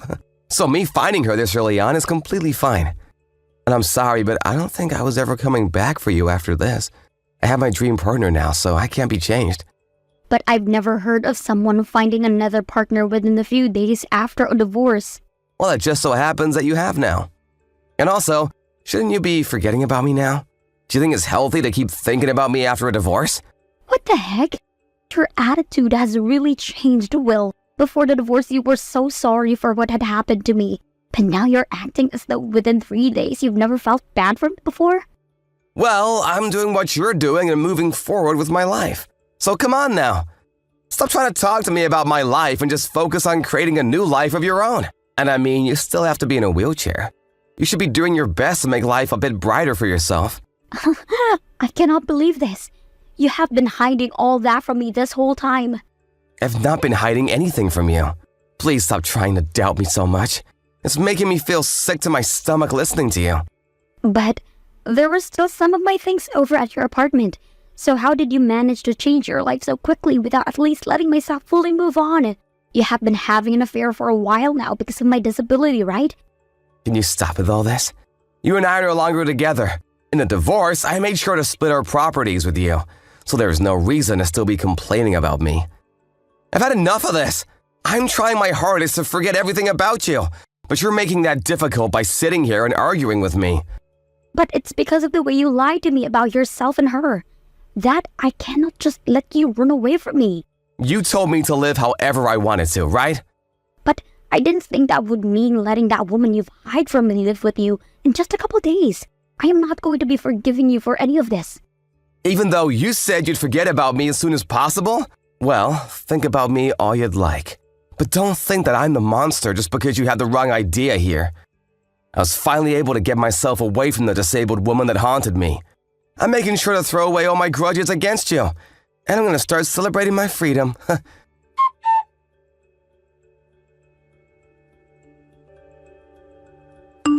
Jackie, long time no see. Who is this? It's me, Will. Did you already forget about your ex-husband? Well, that might have been because I cleared out all your contact information a long time ago. So, what the heck do you want with me? Well, I just wanted to say that a little bit ago, I saw you when I go into the hotel near the bus station. I just been at my new CEO celebration for being promoted, but I want to know what happened to you. It has nothing to do with you. Oh, don't be so cold, Jackie. Maybe that was you going to see another man? You're all dressed up and had some sexy makeup on. I don't want to talk with you right now. Goodbye. Wait a sec, it's been so long since you and I had a chance to chat about. Can you at least entertain me a little with some talk? Well, I don't want to stick around to entertain a man like you. Dang, I can tell the things between you and I have really fallen off then, huh? But listen, I can see that you still don't have the ability to walk. So glad that I got rid of you while I had the chance. I knew that spending the rest of my life living with a cripple would have been tough, so thank goodness you're no longer my wife. You no longer have to worry about coming to work tomorrow. Huh? What's up? What's happened to you now? I am Jackie's husband, and I can see that you have no problem being rude to my wife. Huh? Jackie's husband? Hey, what are you actually talking about? Was talking to me so bad that you lost all your sanity? I know there's not a single man on this planet that wants to carry a cripple in a wheelchair. Don't you think it's time to get a hold of yourself? If you continue to talk badly about my wife, I may have to start thinking about suing you. I'm telling you to cut the crap, Jackie. There's no reason we have to be this insane right now. You must be William O'Reilly from sales. Yeah, that's me. That's exactly who I am. But you have known that for a long time now, Jackie. Do you understand what kind of work my company does that you're a part of? We make sure that anyone with a disability has access to health care and home service so they can reliably live a comfortable life. And so what? I don't care what your so-called company does. I knew you weren't gonna last. You're gonna be fired. I'll make sure to let your boss, Caden, know of this. Huh? Why do you know that my boss is Caden? Caden only just became the head of the sales department this year. And that'll be because I'm part of the company you work for. Wait, so this really hasn't been Jackie all this time? I told you at the start that I am Jackie's husband.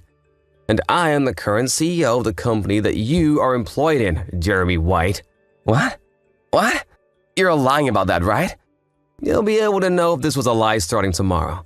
Actually, I'm talking with your boss, Caden, right now, and so you'll hear about this very soon. Can you slow down for just a minute? I just got a text from Caden asking me what I've done. Do you believe me now? I'm so sorry! I didn't realize that I've been talking with you, Jeremy, and just happened to say a lot of inappropriate things. And the one you should be apologizing to is my wife, Jackie. And that's exactly what I'll do. I'm so very sorry for what has just happened. I'd heard a lot about you from my wife. She's told me that because of your reckless driving, you got into an accident and took away her ability to walk, and then soon after threw her away. When I'd first heard from her about that, I wondered to myself if there was really anyone out there actually okay with doing such a thing to their significant other. But now, hearing that it happens to be one of my own employees has done that. Did she just tell you about all that a little bit ago? Because I had assumed if you knew about me, I would have never been hired by the company. Right, she only just texted me these things when she saw you were texting me. She had been very good at forgetting everything about you until just a bit ago when you decided to start contacting her again. But now that I'm aware of the man you really are, I've made the decision to have you fired immediately. I'm so sorry, sir. I never meant to be that rude to her. I'll make sure that I've apologized to her as soon as I can. You threw my wife away a long time ago, huh? What makes you think I want you around her again? You really are one of the scummiest men I know. I'm so sorry. But on a personal level, I am thankful for what happened. Thankful about me? Yes, you're so nice to let go of such a wonderful woman for me. and having my chance to start going out with her made me the luckiest man in the world. And because of her, I've made it all the way to where I am now. You're right, Jackie is really wonderful and so considerate of others. She made sure that we all continued moving forward and never looked back. Then why did you decide to leave my wife? Well, about that, there were just some really bad feelings between us. Well, I'll let you keep all of that to yourself. As of right now, none of that has anything to do with the current situation. I'm gonna make sure that I rethink everything I've said and make a proper apology to you. So please don't think about having me let go. This and that are very different situations. What's happened just a moment ago confirms to me that you're a real jerk. You just made fun of my disabled wife. Whether it's my company or any other, in this day and age, no CEO wants to have a person like you employed in their company. But I now know how wrong that was of me.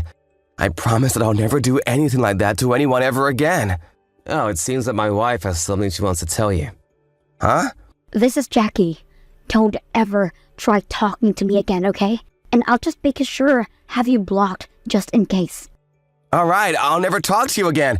And I'm sorry about what I just said. I was just surprised to see how beautiful a woman you've become is all. And for some reason, I thought that maybe you were living a much lonelier life than you actually are. And so seeing you so happy made me get a bit upset with you. Someone that gets upset over a stranger's happiness shows that you really are the worst kind of scum. Remember when you told me that you'd celebrate being free from me back in the day? I'm so very sorry about what happened between us back then. I was just suffering with a mental illness back then. Huh?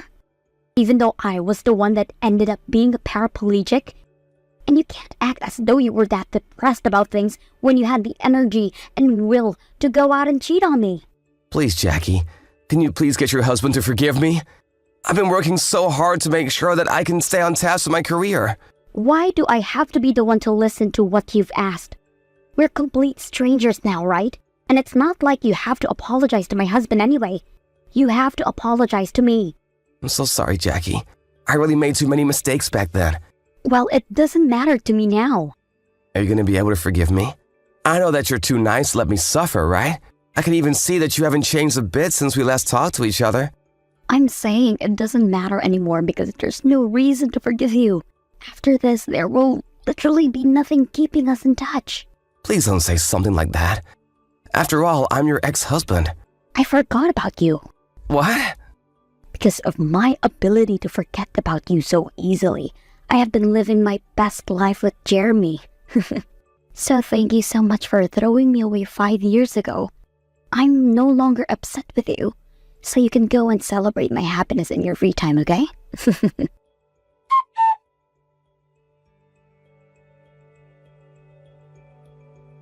After that, my ex-husband really did end up getting fired by my husband's company.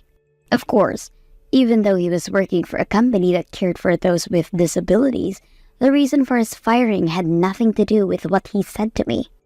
For a while now, due to the way that he would treat other co-workers in his department and the lack of effort he gave, he had been on the company's naughty list as they waited for the right chance to let him go.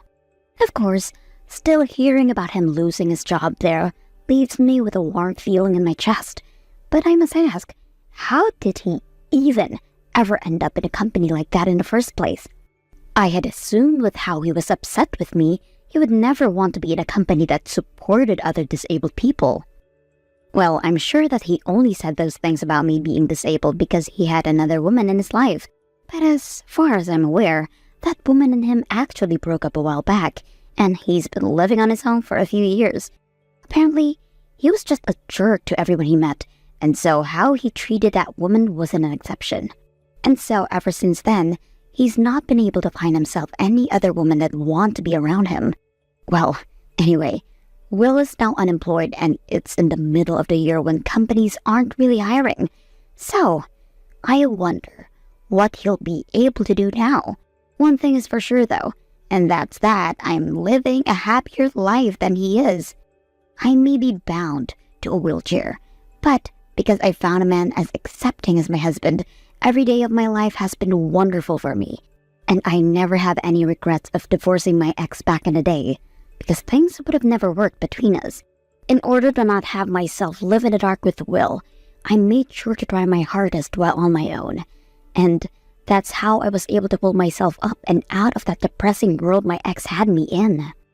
I don't even worry anymore about what happened in the accident, and I'm just living life as though nothing's even wrong with me. And even though I'm happy with life now, I'll continue to work hard on being self-sufficient with my disability, and with the help of my husband, have the rest of my life to do so, and with love. Hello, Mom. Lunch is ready in the kitchen. You don't have to wait for me.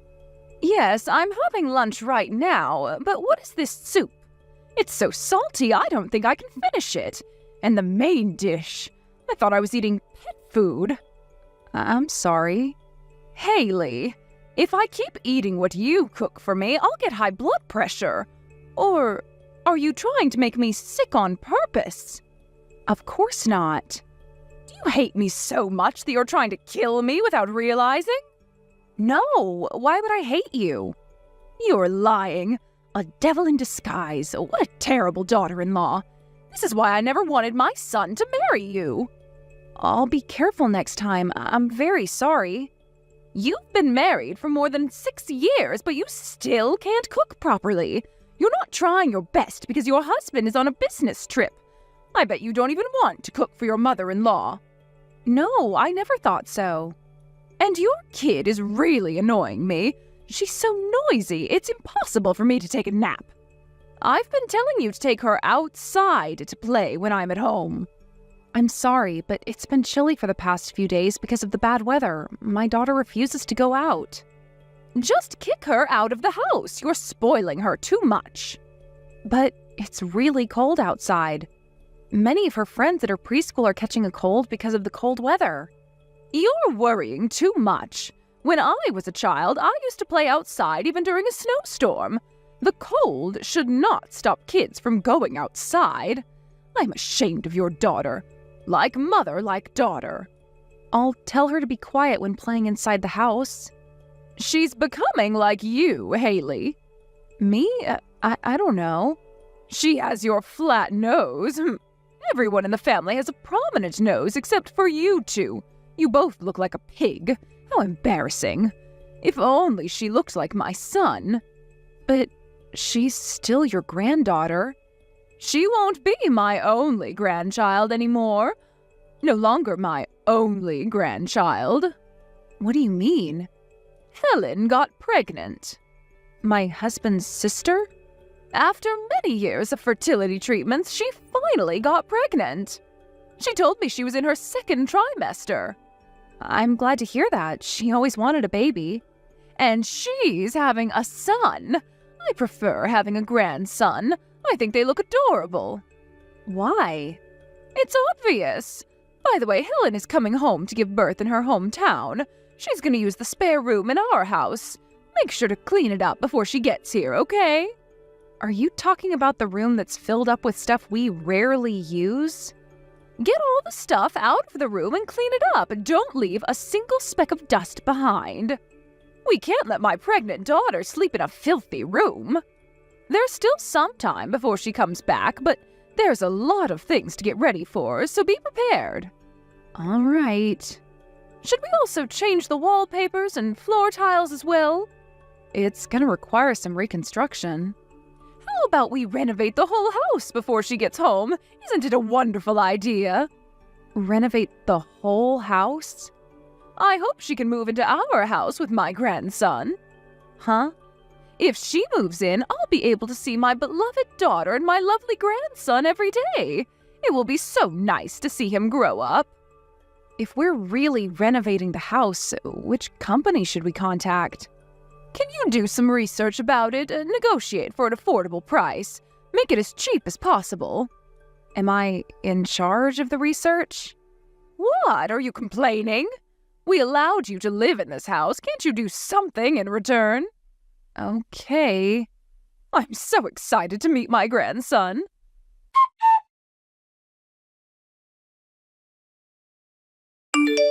Good morning, Haley. Have you heard from Mom about me getting pregnant? I'm finally having a baby. Yes, she told me the other day. Congratulations. I heard you were coming back home. To be honest, Mom forced me to. I didn't want to cause any trouble. I thought you might feel uncomfortable as well, but Mom never listens to what I say. Don't worry about us, Helen. I heard your husband is busy with work. You'll be tired if you have to do everything alone while you're pregnant. I bet you can relax better at your parents' house. And that's true. My husband works as a paramedic, so he's busy all the time.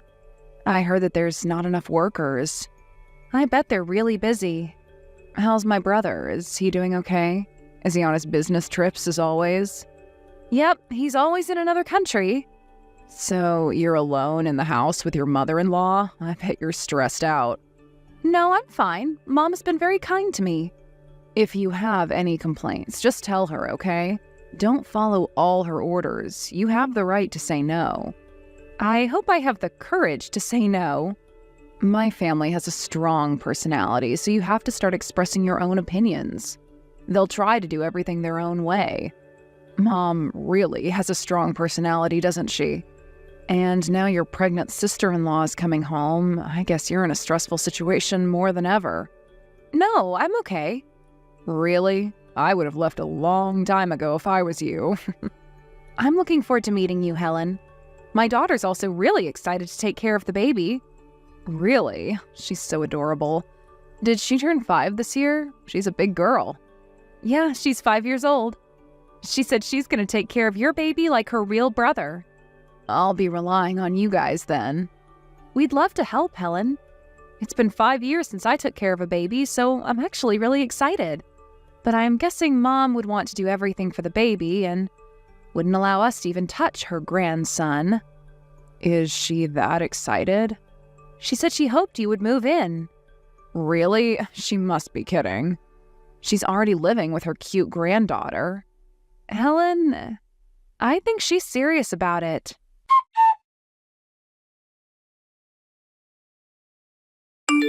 Where is the new bed for my daughter? It's arriving tomorrow. What? It's not here yet? I'm sorry, it's taking a while to arrive. It's been delayed because of the snowstorm. You should have bought it earlier. What do you think you're doing? I was planning to let her sleep in a brand new bed because her due date is coming up. I had so many things to do. I'm sorry. What things? After she came back home, I have more housework to do. It shouldn't be much. But I have to prepare a different meal for her because she's pregnant, and also her room. You told me to clean her room perfectly every day. What's wrong with asking you to clean my pregnant daughter's room? I also have to look after my child. I can't just spend the whole day doing housework. I'm not a helper, Mom. Are you complaining? After she came home, you keep prioritizing her all the time.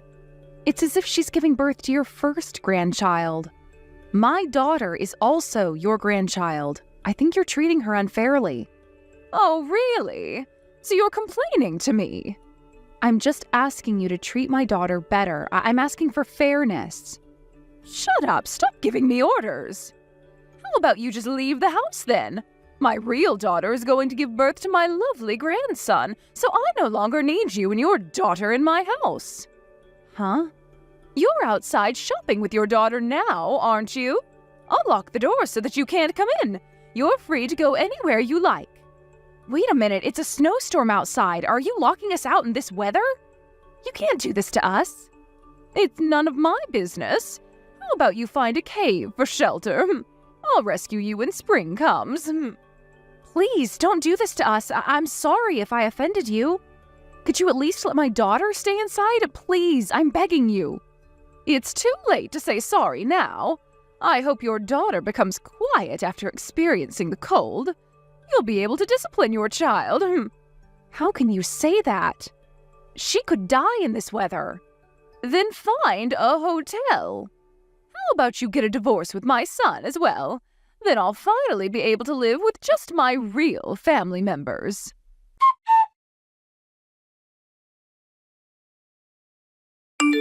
Mom, what have you done? You're still complaining? How annoying. My real daughter is giving birth to my grandson, so I no longer need you in my house. You're useless. I hope you get involved in an accident and disappear from my life. Understand? How can I ever understand? How can you do this, you old hag? Did you just call me a hag? How rude. I'm never ever forgiving you, bitch. You haven't realized yet? I'm Helen. Helen? Huh? Why? What are you texting me? I'm with Haley right now. She's trying to warm up in a cafe. I thought you were taking a nap in your room.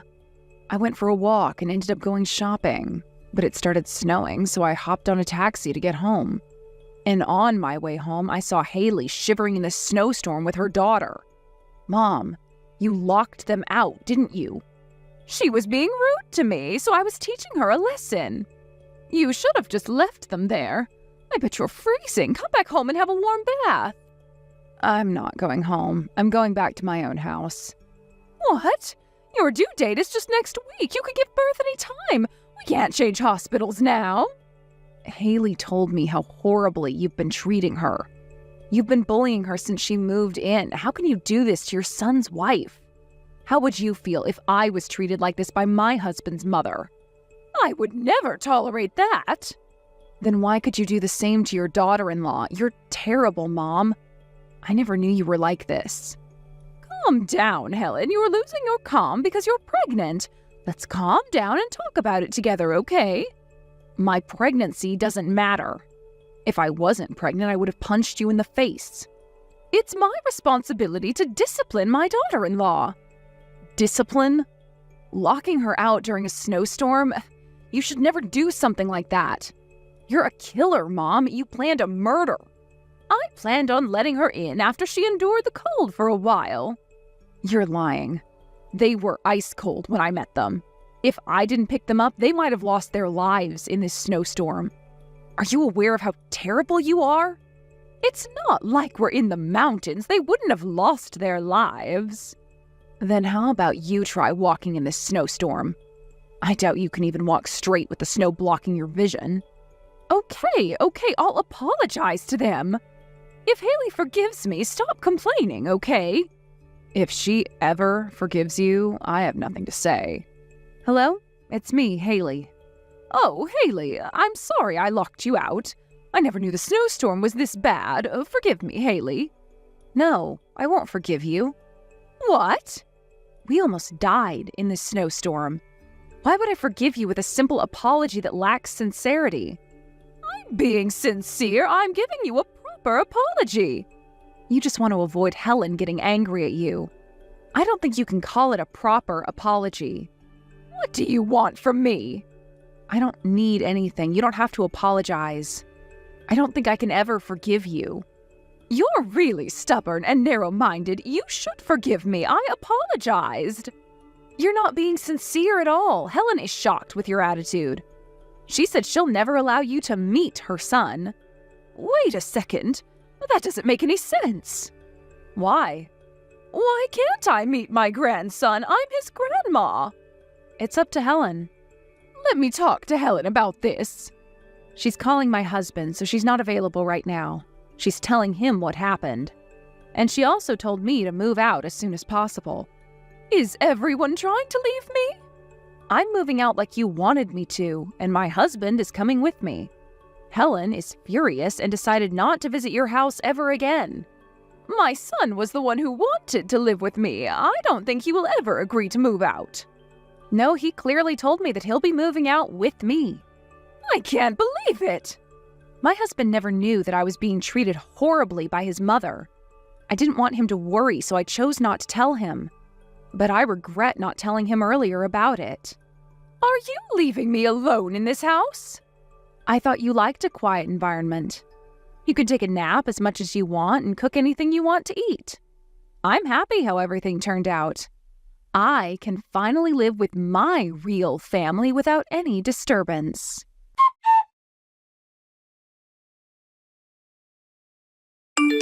The first thing Helen did was to scold my husband for failing to protect his wife. I tried to convince her that he wasn't to be blamed, but she never listened. She thought that the reason why he didn't realize the horrible treatment by his mother was because he wasn't interested in his family enough. When she pointed that out, my husband seemed really shocked. He then apologized to me about not being able to protect me, and we decided to move out of his parents' house. As Helen decided, she never visited her mother's house nor allowed her to meet her son. As soon as she gave birth in her hometown, she left instantly and went back to her own house. I bet her mother was really shocked about it. After half a year passed, she came to visit us in our new home. She apologized repeatedly, crying floods of tears and begging for forgiveness. But my husband asked her to leave, and she sadly went back home in the pouring rain. I wonder if she'll ever get to meet her grandson. Maybe she'll never be able to. Amelia, you'll never guess what. My son told me his friend just gave him some premium Texas steaks. Opportunities like this don't come around often, so I'm making us all my famous steak and homemade fries tonight. Go out and buy me some ingredients. Got it. And what do you need? Mushrooms, onions, garlic, potatoes, and olive oil. Was that it? I think that just about covers it. Oh, and of course, you can't forget the carrots, Brussels sprouts, and spinach. It's a family tradition of ours to have honey balsamic Brussels, roasted carrots, and creamed spinach with all our steaks. You see, darling, my family eats in style. Make sure you don't forget anything. Honey balsamic Brussels sprouts sounds amazing. Why, yes, dear, they are. But I didn't need you to tell me that. I'm fully aware of how impressive my culinary skills are. I've been compared to Gordon Ramsay in the past. Oh, and we will not be eating such quality steaks with low-quality vegetables. See to it that you buy the most expensive ingredients money can buy. Is that clear? Okay, buy quality stuff. Got it. When will we be eating? Let's say 7 p.m. You'll be going without any dinner if you're even a second late. Okay. Got it. Make sure you have a shower before you arrive. We don't need any unwelcome odors at the dinner table with us. All right, I'll make sure I'm done showering by 6. You do that, dear. Oh, I almost forgot to tell you. That bumper box of fruit you got me as a New Year's gift has gone moldy. It was all so disgusting I couldn't bring myself to eat any of it. Are there any leftovers from the stew I cooked 2 days ago in the fridge? Yes, there's still some left. Excellent. That's what you'll be having for dinner tonight. No objections, I take it. I think leftovers are suitable feed for the likes of you.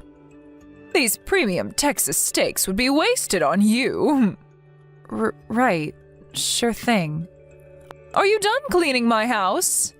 Yep, I just finished. I scrubbed out that gravy stain on the sofa you mentioned. It just got done drying off. Terrific. Listen up, dear. I have another job for you. You're to stop off at the post office while you're out shopping for tonight's ingredients. I need you to send the letter on the front porch by first-class mail. After that, go to the laundrette and pick up my coat. Okay, sure thing. Post office and laundrette, right? No problem. I want everything done properly, which means I don't want to hear any nonsense about how you messed this up later on. Whether you get your leftovers for dinner tonight depends on whether I'm impressed by your performance on these errands. After all, if you can't even run errands for me properly, then you have no reason to exist. I see. No one loves you, dear. That's why you're lucky me and my family very kindly agreed to let you live in our house. You better be grateful. You are grateful, aren't you? Yes. Remember, dear, you have no friends and no family. There's not a soul in this world who cares about you. My son might have married you, but that doesn't mean he likes you. Never forget that I give your miserable life meaning by allowing you to run these errands for me. I'm pleased to be of use. Good, and so you should be. For a tragic loner like you, serving every whim and desire from me and my family is of the highest honor imaginable, and you should never forget how blessed you are. When I finally deem you worthy of being my son's wife, I'll grant you the privilege of eating the same food as us at dinner time. For now, it's leftovers. When you say worthy of being Michael's wife, what exactly do you mean? A wife who fulfills her feminine duties to perfection all the time. When you become a master chef, a housework expert, When you're able to wash my clothes so well that the exquisite smell of my freshly cleaned underwear makes me think I died and went to heaven, only then will you win my long-sought-after approval. You still have a long way to go, of course. You're right. I'm a failure of a wife. You really are a groveling sycophant. Don't get me wrong, it's not like I have any expectations of you. I just think it's good for you to have goals. Don't think you get to escape when the going gets tough. You're with us forever. I'd never try and leave, Wilma. Besides, where would I go? It's just like you say, my parents are dead and I don't have any relatives I can rely on. You guys are all I have. Exactly, I'm glad you understand. As long as you continue to do what you're told, I'm happy to allow you to keep living with us. Thanks. Okay, I'm gonna head out and grab those groceries now.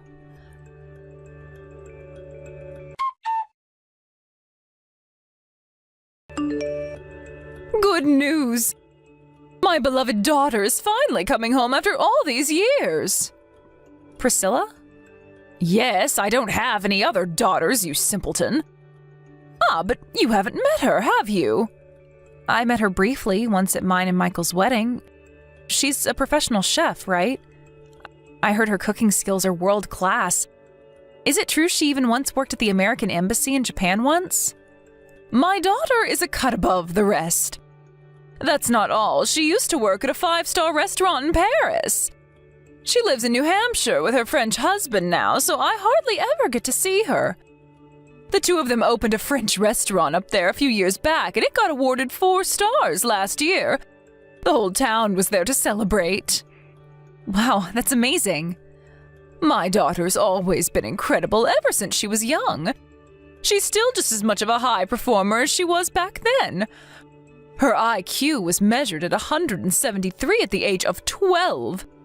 A child prodigy with an enormous range of talents, ranging from cooking to martial arts, embroidery to wood whittling, belly dancing to chess. Oh, she's funny, kind, modest. Basically, she's blessed with practically every positive trait there is. My daughter is outstanding in every sense of the word. Right, I heard she got the highest SAT scores in the whole country. Yes, that was back when she was in high school. She decided to walk the chef's path because that was what she was passionate about.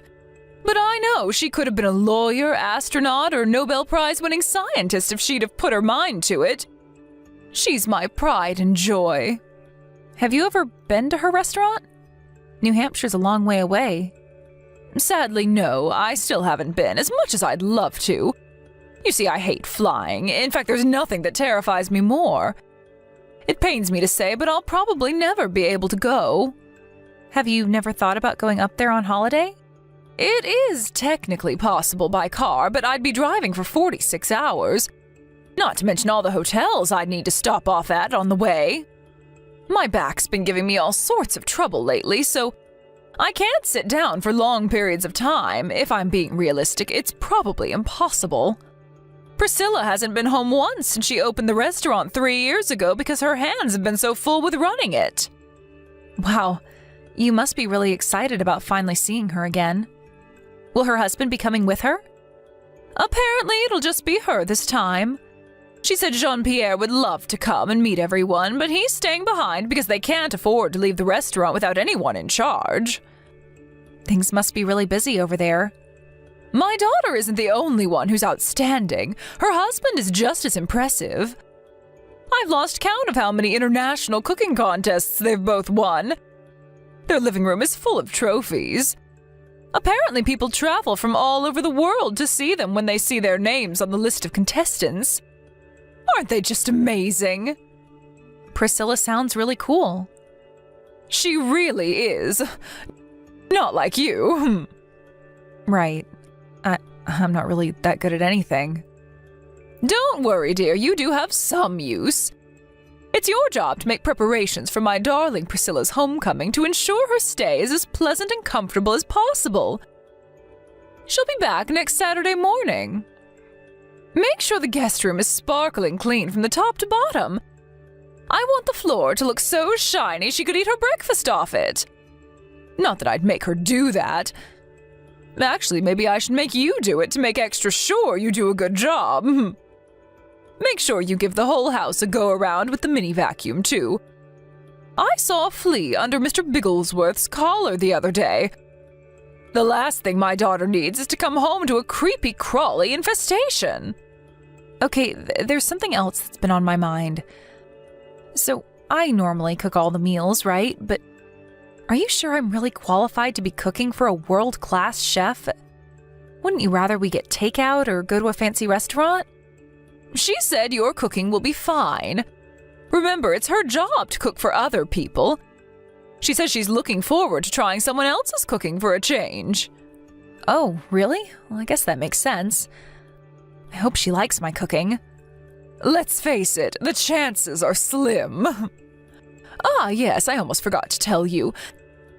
She said she's going to cook us a supper we'll never forget on the first evening of her arrival. We'll be having authentic French cuisine, apparently. Wow, that sounds amazing. I can't wait. I wonder what kind of food it's going to be. You're not the only one who's curious, dear. I don't know either, but something tells me we're all in for the treat of a lifetime. You're to ask my daughter what ingredients she needs when she arrives and go out and get every last one of them, and that means quality. Really? Are you sure she'll be okay with me choosing the ingredients?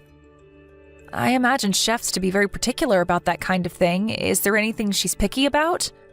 Are you suggesting we send my Priscilla out grocery shopping to lug a bunch of heavy bags around like some lower-class peasant? If she decides she wants to go out and buy the ingredients herself because she deems your eye for quality to be lacking, you're to accompany her as a luggage girl. Got it. You need to check with her whether there's anything she needs to get ready before she gets here. If there is, go out and buy it. I don't have her phone number. Don't worry about that. I'll give it to you later on. But you better make damn sure you don't say anything rude to her.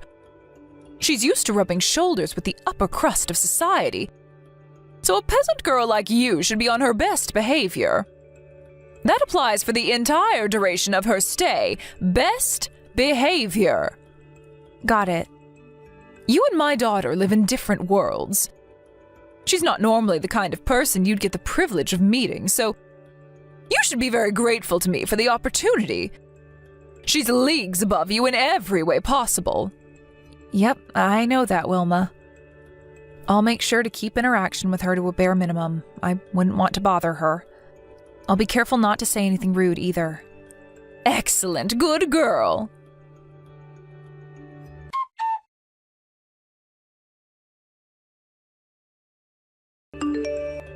Hey, Amelia, how's it going? My mom gave me your number. I'm glad we're finally in touch. It feels like ages since that time we met at your wedding. I was kicking myself for not getting your number when we met back then. We never get to see each other in person with us both living where we do, so it'd be awesome if we could chat on here instead. It's a pleasure to meet your acquaintance again, Priscilla. Jeez, why so stiff? Who am I, the president? I'm only your sister-in-law, so you don't have to be so formal. You probably heard from my mom, but I'm gonna be heading home to stay with you guys for a little while soon. I'm looking forward to seeing you again. I'm sorry if me barging in like this is any trouble. No, not at all. This is your house. If anything, I'm the outsider. Don't be silly. You're not an outsider. You married my brother. You're a part of our family now. If anything, I'm the outsider for moving all the way up to New Hampshire. I heard you're going to be preparing us some of your world-renowned cuisine. Is there anything you need me to get ready for your arrival? If so, I'll be sure to purchase it in advance. Really? Oh, that'd be such a huge help. I can't even tell you. You're a star, Amelia. Okay, cool. I'll send you a list later. We can save the fresh stuff for when I get there, but would you mind heading out and grabbing some herbs and spices for me? It's fine if you can't find anything. You don't have to go out of your way. But don't worry, it won't be any trouble. I'll keep looking until I find everything.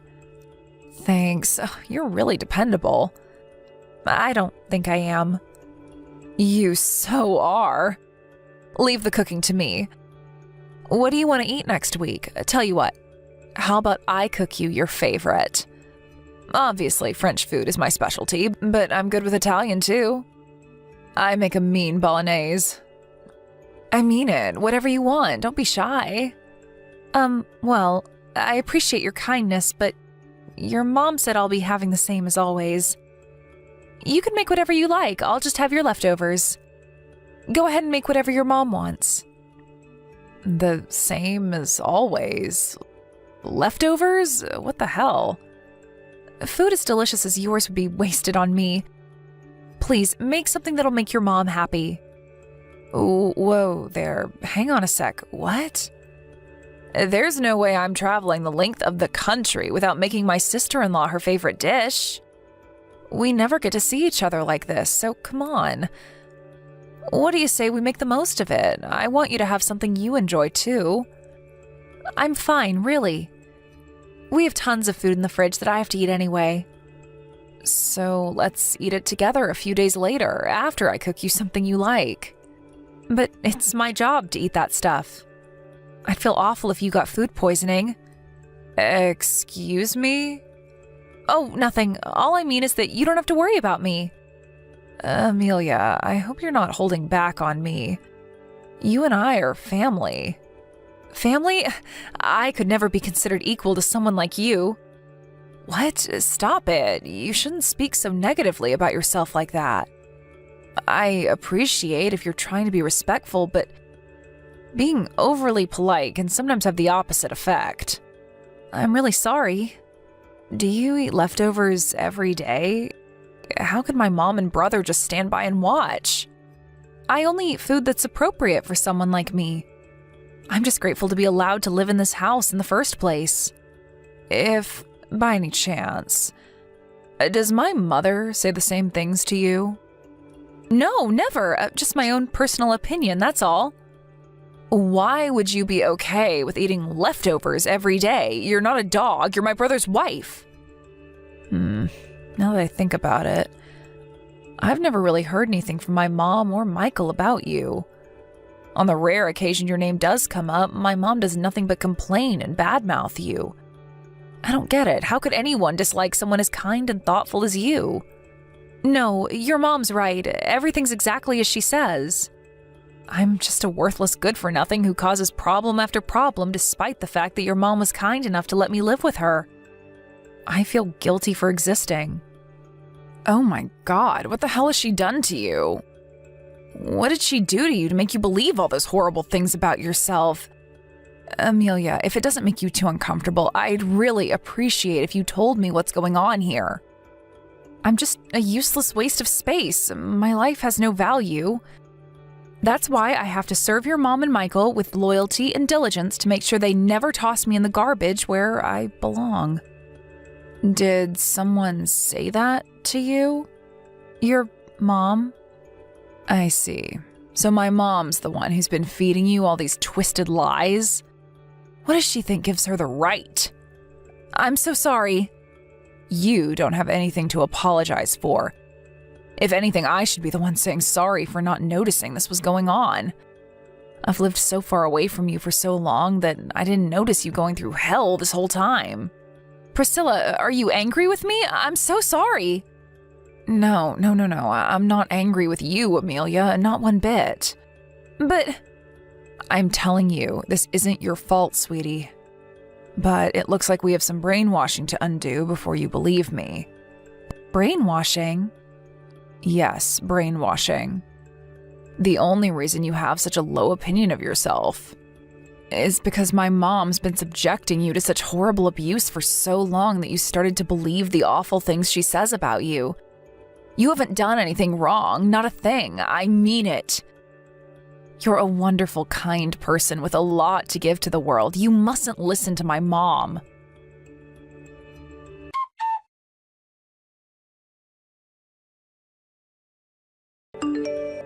Hello, Mom. I'm home. Well, would you look who it is? Someone's early. I'm so sorry I couldn't come and get you from the airport, darling. I just got done at the chiropractor's. I'll be home soon. What delicious delight will you be making for supper tonight? What magnificent marvels, what tasty treats will you be rustling up for us? I can barely contain my excitement. We already got done eating. Don't worry, though, there are plenty of leftovers. Those will be fine for you, right? What? You ate without me? Me? Leftovers? Why would I eat leftovers? I don't know. You tell me, Mom. That's what you've been making Amelia eat this whole time, isn't it? And that's why I thought you wouldn't mind eating some yourself. That girl's been filling your head with lies about me, hasn't she? You can't believe a word she says, Priscilla. She has issues. Not that girl, Mom. Amelia. If I'd known what a pair of wicked abusers my family had devolved into, I would have come home earlier. What are you talking about? I had a feeling that things were never great between you and Amelia. But I figured quarrels between moms and daughter-in-laws are just part of life. And that you'd work through it between yourselves one day. I was overly optimistic. Finding out my own mom is secretly the mother-in-law from hell has been a big shock for me. The mother-in-law from hell? Is there really any need to be so mean to me? Is this going somewhere? I know exactly how you've been treating Amelia, Mom. You can drop the act now. My brother might not have been abusing her, but he certainly looked the other way while you did, which makes him an accomplice to the crime in my eyes. I can't believe I'm related to such a pair of vile savages. Please, Priscilla, can we just calm down and discuss this like adults without hurling insults? It might look like abuse to an outsider, but I can assure you it's not like that. What I'm doing is disciplining her. She wouldn't even know the basics of how to be a wife if not for my guidance. You have no idea how useless that girl is. Yeah, I know you made her believe that. But it's not true, is it? None of it is. You just wanted someone kind and trusting you could manipulate into being your obedient lapdog to do your bidding around the house so you could feel big and powerful. This is no different to slavery. Scandalous! Don't say such absurd things! She needs to get away from you and this house ASAP for the good of her health. I told her I think she should divorce Michael. There's no way she'd agree to divorce him. She has no family and no friends to rely on. She's neither strong nor brave enough to leave this house. She's a weak, worthless, good-for-nothing whose only value is to serve us. I wonder. I've been talking to her every day this last week, and it seems to me like I made some progress on undoing your brainwashing. Why not try speaking to her yourself? Hi, Wilma. It's Amelia. I'm leaving this house. What are you talking about? Don't be absurd. Where will you go? I can go wherever I like. And how do you propose you're going to feed yourself? Need I remind you that you don't have a job? I'll get half of Michael's assets when we divorce, so I'll have enough to get by on until I find work. Just think about all the useful skills you taught me. I've been working like a dog in this house for so long that I feel like an actual job would be a walk in the park in comparison. Why, you little... Listen to me, girl. You're in for a rude awakening when you learn the harsh reality of the world outside this house. I'm willing to take my chances. Something tells me that no matter how difficult things get, anything would be better than carrying on my life here with you. I suffered for so long. But I was only pretending I fell for your brainwashing to lull you into a false sense of security. The truth is, I hated you and was working on figuring out a way to escape the whole time. You're not getting away that easily. My son will never agree to the divorce. But, Wilma, he already did. What? When? I told him I wanted a divorce last night. My will is firm, and there is not a thing on this earth that could change it. Least of all the impotent whimpers of my spineless husband. He caved within minutes. Oh my God, no! How did this happen? Lastly, I have a message from your daughter. All of the love I had towards this family disappeared the moment I found out how horrifically you'd been treating Amelia. I'll be going home earlier than planned. I'm taking Amelia back to New Hampshire with me. You'll never see either of us again. The end. Never again? Never again. Priscilla's helping me get my things together now. When we're done, we'll be saying goodbye to you in this house forever. She arranged some temporary accommodation for me, so you don't need to worry about me having nowhere to go. Like hell I'd worry about the likes of you. But don't think you're getting away that easily. You don't get to make that decision without my say-so. I do not consent. Do the housework yourself from now on.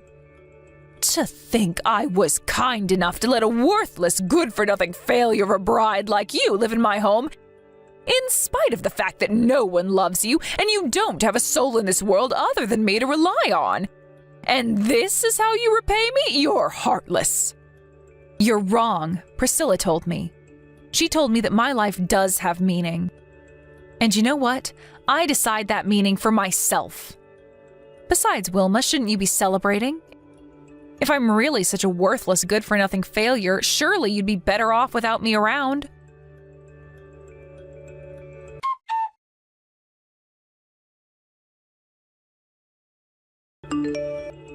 I left my mother-in-law's house after that.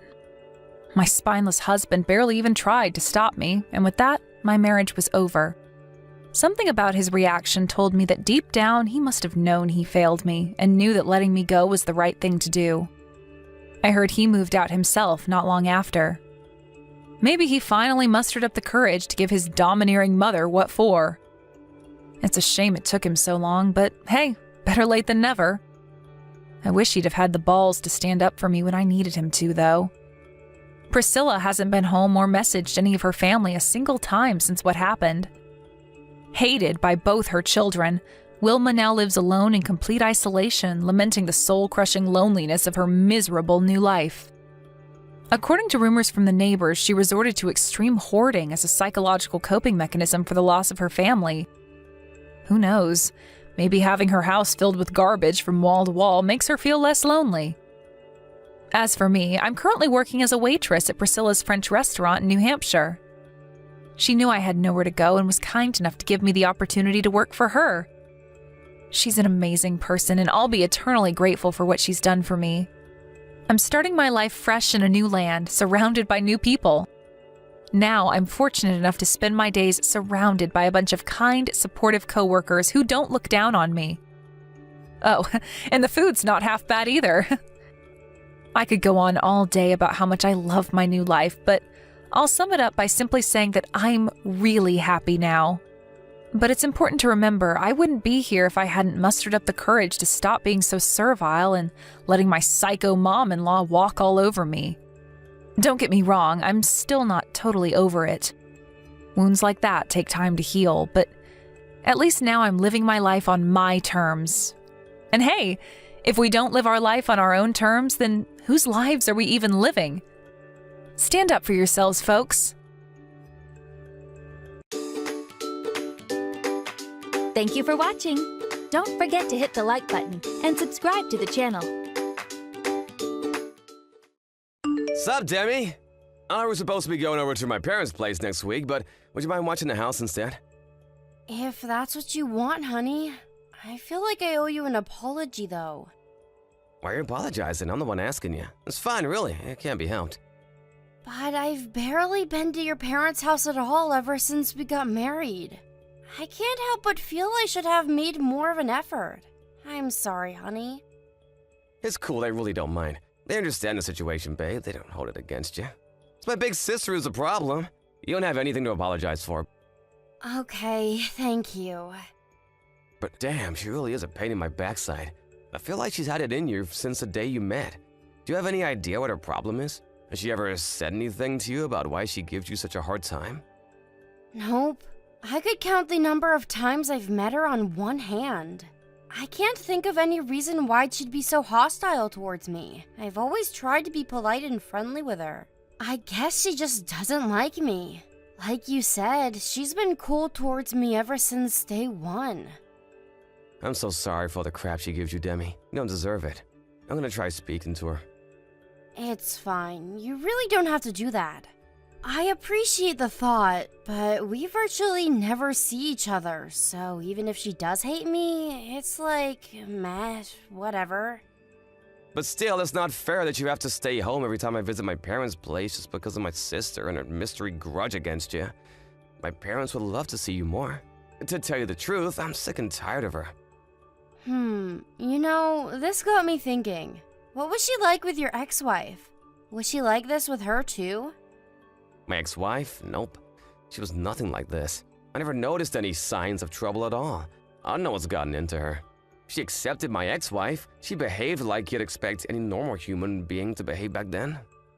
You said the reason you two divorced was because your personalities didn't match, right? Did your sister have anything to do with it? Nope, nothing at all. I hate to tell you this, Demi, but they got on like a house on fire. They were virtually inseparable. Our divorce was entirely down to us not being a good match. There was no third-party involvement. I knew it. I must have done something to upset her. That must be why she hates me. No, sorry. Maybe I made it sound like that just now. But you didn't, I'm sure of it. You've done nothing wrong, so you better not go feeling guilty or searching for reasons why this is your fault, because it ain't. My sister's just being a dick, and that's all there is to it. Chill out and don't let her get to you, okay, babe? I hope you're right. You bet I'm right. This is absolutely, undoubtedly 100% not your fault. Besides, my mom and dad are always singing your praises like it's no one's business. They think you're so amazing that they never hesitate to tell me how they think you're out of my league every time I see them. They seem confused by the fact I managed to bag myself such an incredible wife. So just forget about it. You haven't done anything wrong. Wow, they say that about me? That's sweet, but I'm really not that special. Don't be silly. You were kind enough to marry a balding divorcee like me. You're pretty damn special in my eyes. Not only that, but your cooking's to die for. You're not balding? Well, okay, fine. Maybe just a little. But really, it makes me so happy to hear you say that. Thanks, Dom. Okay, we're gonna have to change the subject now. I think I'm about to cry. Damn, I feel so vulnerable tonight. You're probably just tired. I bet that's the only reason you're so bothered about my sister. Anyway, it's settled. I'll stay over at my folks' place on my own next week. You should enjoy some you time, babe. You work hard. You deserve to relax and decompress every now and then. I might just do that.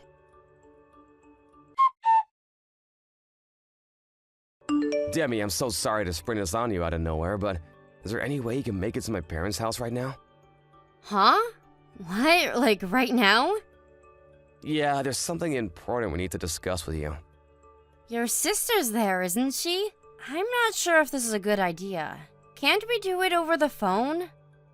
Look, I know it's not fair of me to come at you out of the blue like this, and I understand exactly how you must feel, but my mom and dad want to speak to you in person. Apparently, it's about my sister. What about your sister? Could it be that they want to talk about the way she treats me? Right, that. I get the feeling that they've been looking the other way and pretending it wasn't going on this whole time. They always had a vague apprehension that there was anonymity there, but neither of them ever mentioned it to her. You know, because she's family and all. They probably didn't want to cause a row. I think my mom and dad tried to convince themselves it wasn't a big deal, that it would solve itself in time. I guess that makes sense. It's true, no one's ever said anything to her about her inexplicably rude attitude towards me. So your parents didn't want to rock the boat, huh? Right, but I knew it couldn't go on like this. So I told my mom everything and sat her down with my sister. Like I mentioned just now, it turns out they had a feeling there was bad blood between you. She actually seemed relieved when I told her, and she was happy to help me try and get to the bottom of it. I see. Let's face it, even if they did stick their heads in the sand, there's no way they could claim ignorance when I confronted them with it. My sister never even tried to hide it. Back in the early days when you used to come here, she was so rude and disrespectful, constantly making snide remarks and poking fun at you. Then when you finally stopped because it all got too much, she said if you had the nerve to show up again, she'd give you the marching orders. I told her it ends now. You did? What did she say? She said she wants to apologize to you. Your sister wants to apologize to me? Are you joking? She actually seems remorseful. This is the first time anyone's ever called her out on it, so maybe it gave her a genuine pause for thought? I don't know. But she's the one who said she wants to apologize. No one is making her. Looks like things are finally going to improve from here on out. I see. Thanks so much, Dom. I'm so grateful to you and your parents for getting together and doing something about it. No, if anything, I should be apologizing because it took me so long. I should have done this ages ago. They are your family. I get that this wasn't exactly an easy conversation to have. I'm super grateful you did this for me, honey. Does that mean you'll come? After everything that's happened, it might not be so easy for me to believe she's being genuine. So I can come, but I can't say whether or not I'll be able to trust her. Is that alright? Of course, it's only natural you'd feel that way. I'm her brother, and I can't even say I trust her 100% myself. It's normal that you'd have reservations after everything she's done to you. I'm not gonna condemn you for that. But is this really a good idea? Is it really okay to accept an apology when I feel like this? If she does really mean it, I feel like it'd be kinda unfair towards her. She's the one who's been treating you unfairly, babe. You don't have anything to feel bad about. She should know it's gonna take time for you to forgive her. Won't you at least hear out her apology and consider what she has to say? You don't have to forgive her straight away, or ever if you don't want to. Okay. I can't promise we'll be best buds after this. But if she says she wants to apologize, I'll hear her out. Great, I really appreciate this, Demi. Hopefully we can all start moving in a positive direction together now. Yeah, fingers crossed. Anyway, I'm gonna start heading out to your parents' place now. It'll take me about 2 hours. Is that okay? Sure thing. Remember to drive safe, though. You don't have to rush on our behalf.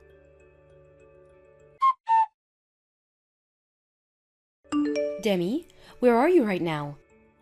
Huh? Addison, you've never messaged me before. This is a little surprising. Forget about that. Where are you right now? I just stopped by the convenience store near your mom and dad's house. I was just about to message John to let him know I'm close by. I'll be there in about 10 minutes. So you really are on your way here. I'm so sorry about this, but you have to go back. Dome told me you were coming to my parents' house today. You absolutely must not come. You need to go back home, now. Huh? But why? Is it because you still don't like me? Was all that stuff about you wanting to apologize a lie? I see, so that's how he did it. He told you I was going to apologize, did he? What dirty, underhanded tactics. I can't believe it. Did you hear me? You're not to come here under any circumstances. Go home. If you come, they'll never let you leave. What? What's that supposed to mean? I really thought me and you could finally mend fences and start getting along. Why are you doing this? Is the thought of meeting me that unbearable to you? Do you hate me that much? I understand you're cautious about me. After all, why wouldn't you be? I'm the one who's been treating you awfully all this time. It's only natural that you hate me, and I don't blame you. So you're actually aware that you've been horrible to me? In that case, why would you do this now? None of this makes any sense. I'm doing this to protect you. I don't expect you to believe me after how cold and heartlessly I've treated you this whole time, but it's the truth. I want you to listen to what I'm about to say very carefully. You must not come to my parents' house under any circumstances.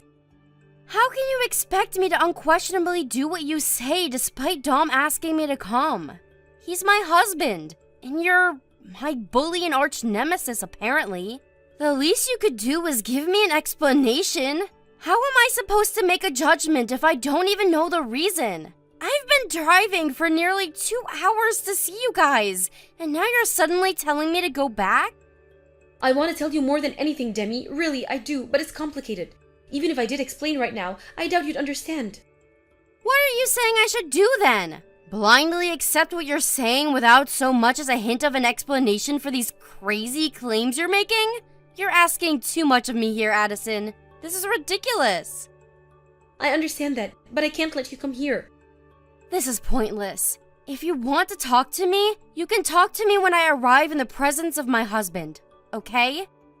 No, not okay. Just wait. How many times do I have to tell you? You must not come to this house. I'm serious. You said you're at the convenience store near the house, right? Right. What of it? Okay, I'm gonna slip away while no one's looking. I'll come to the store and we can discuss this in person, but whatever you do not come to this house. I'm begging you. I'll tell you all about why coming here would be the biggest mistake of your life, and I'll prove it too. Me in person? Just me and you? I understand you're apprehensive, but it's not like I'm trying to lure you into some kind of trap. Besides, we'll be out in public, where everyone can see us. I just want you to know the truth, that's all. Once I've told you everything, you can decide what to do for yourself. I just can't let you come here without knowing everything first, okay? Got it. But just so you know, if I'm not convinced by whatever it is you've got to say, I'll be going to your parents' place, just like Dom asked me to. Fine, and that'll be your prerogative. All I ask is that you don't rush into it without knowing what's actually going on. Thank you, Demi. All right, sit tight at the store. I won't be long. I'm leaving right now.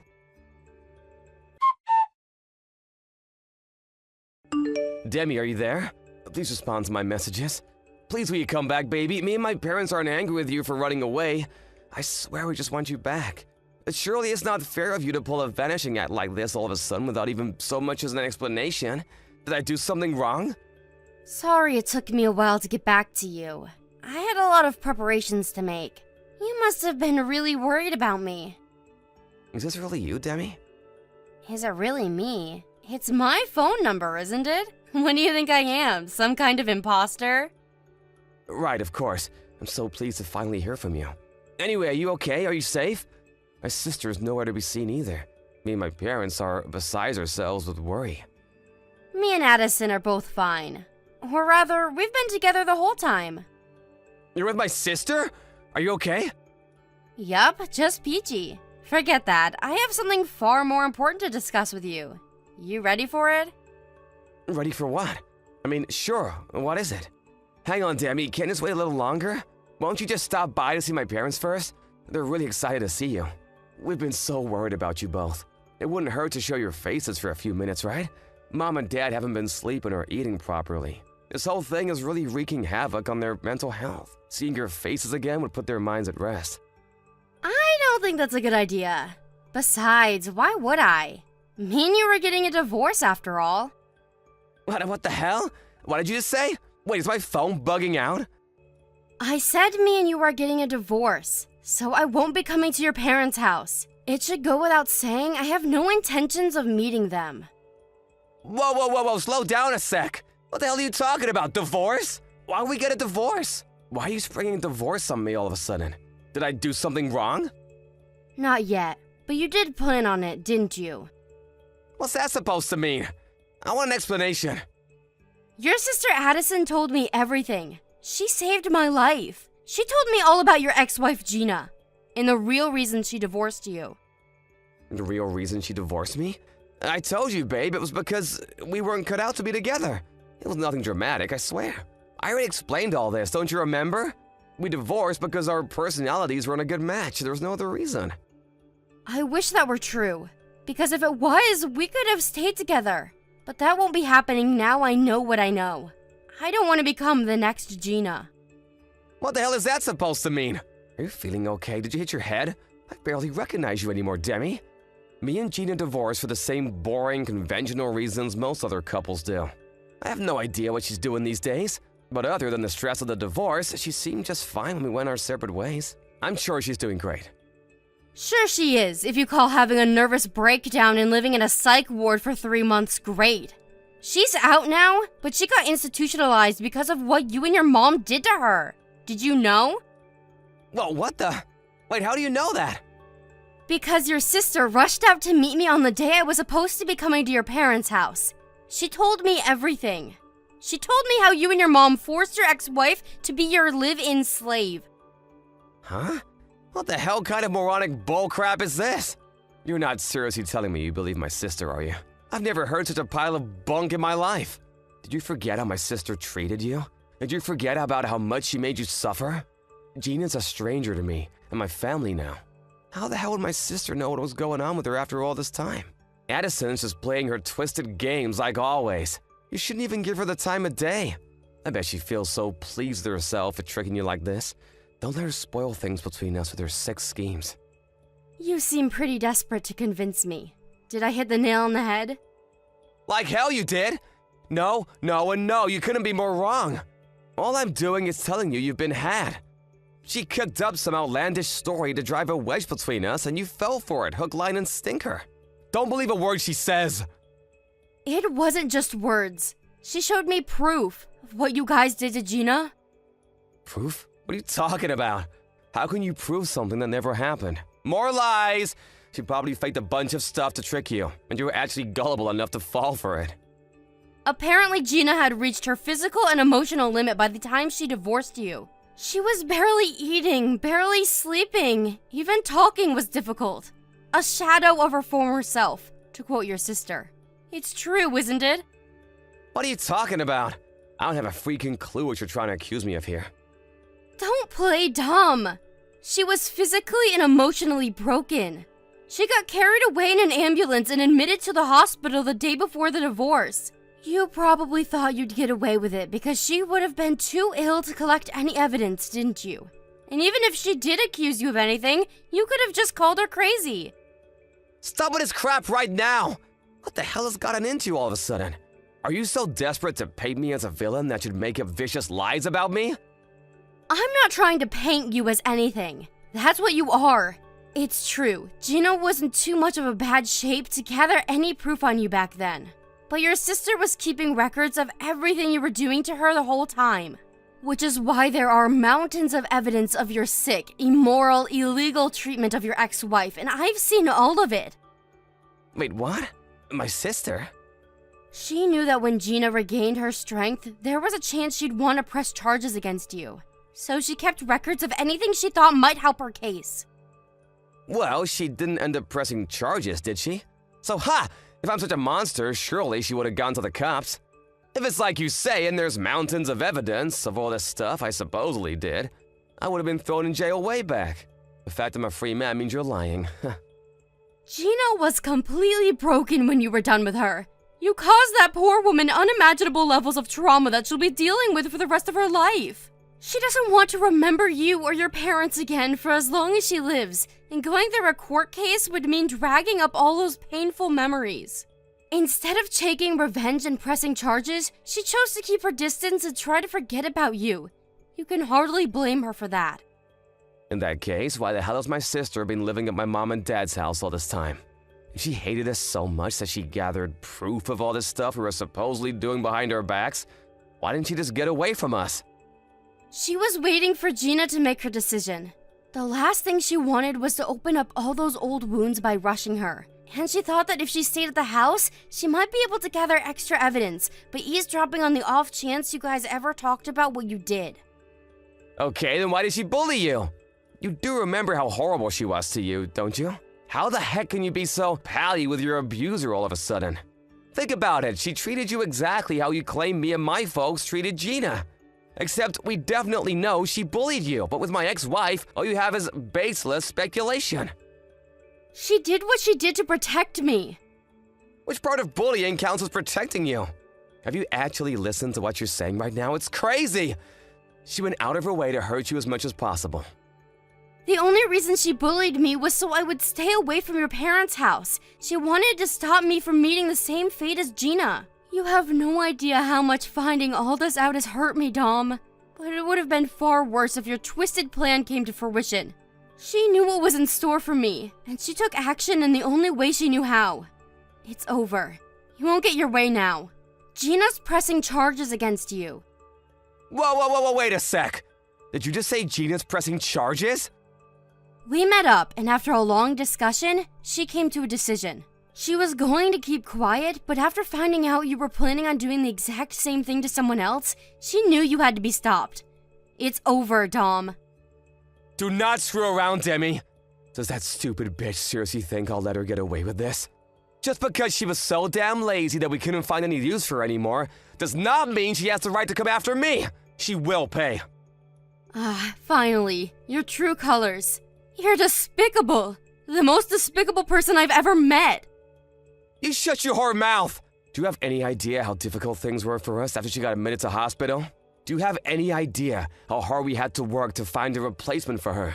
And she's pressing charges against me? Do not make a fool of me!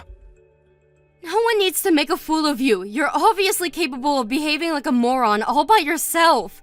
How many years of Gina's and Addison's lives have you and your parents wasted with your sick modern-day slavery operation? As if that wasn't enough for you, you planned on taking me captive as your next victim. So what if we did? It was my ex-wife's own dumb fault for not figuring it out, and it would have been yours too. You're right, it's important to figure things out, isn't it? Like figuring out that if you kidnap and hold someone captive, wasting years of their life and destroying their physical and mental health in the process, there will be consequences.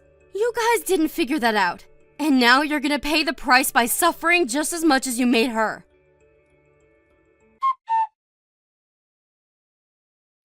After Gina rose to action to prevent her disturbed ex-husband and his parents from claiming another victim, she found out that it was possible to claim compensation up to 3 years after the finalization of the divorce. She took her case to civil court, where word of dastardly Dom and crew's abhorrent misdeeds finally came to light in front of a judge, and they were finally exposed to the world. To clarify, what was important here wasn't necessarily winning the case, but to expose the three of them publicly for what they did. The case was so sensational, it made its way onto national news, after which Dom and his parents became notorious as that psycho family who kidnapped their daughter-in-law, thus turning them into despised social outcasts. Thankfully, as a result, the chances of them finding more victims is slim. While victory wasn't the main goal, it was of course desirable that they win the case. Addison's diligent evidence gathering and Gina's first-hand witness testimony proved to be an unbeatable combination, and the case was won without issue, thus cementing both the destruction of Dom and Co.'s reputation and the compensation payments. After Dom's co-workers, along with the rest of the county, saw the piece on national news, he became a pariah at work and soon felt so unwelcome he had no choice but to hand in his resignation. At the same time, the town rumor mill began operating at full capacity, and before long, the three of them became neighborhood outcasts, the butt of every joke, and the targets of every disdainful glare. They wanted to move away more than anything, out of the country if possible. But between Dom losing his job, owning thousands in monthly compensation payments, and his parents already being well past retirement age, the reality of their circumstances weighed down on them too heavily, and now they have no choice but to continue living in a neighborhood in which they were universally hated and constantly talked about behind their backs. I can't see them finding another victim anytime soon. Thank you for watching. Don't forget to hit the like button and subscribe to the channel. I found the results from your physical exam in the trash. What's going on? The results are far worse than they should be. Don't go out of your way to take stuff out of the trash! That's unhygienic! Why are you trying to hide something like this from me? Is that why you threw it away? So that I wouldn't see it? That's such a childish thing to do. I knew you'd be like this if you saw it, so I figured it'd be better for everyone if I just threw it away. You did this last time too. You just nag and nag and nag. I'm just worried about your health. You need to watch your diet. But forget that. Why has it gotten so much worse? There are way more areas for you to worry about than ever before. You should stop drinking alcohol for a while, or at least take it down a notch. And you have to stop eating so much salty food. No way, give me a break. Alcohol is my single pleasure in this life. But if you drink as much as you do every day, of course your results will end up like this. You're not as young as you used to be, you know? You really need to reevaluate some of your habits. Not just drink, this goes for food too. The food you eat is too heavy. That's why I tell you not to make any light food. I can't stand it. It's not my fault I have a preference for the things I like. Yet you still try to feed me straight greens. I'm not a rabbit. Seeing all those vegetables piled up on my plate with no meat, it really ruins my mood.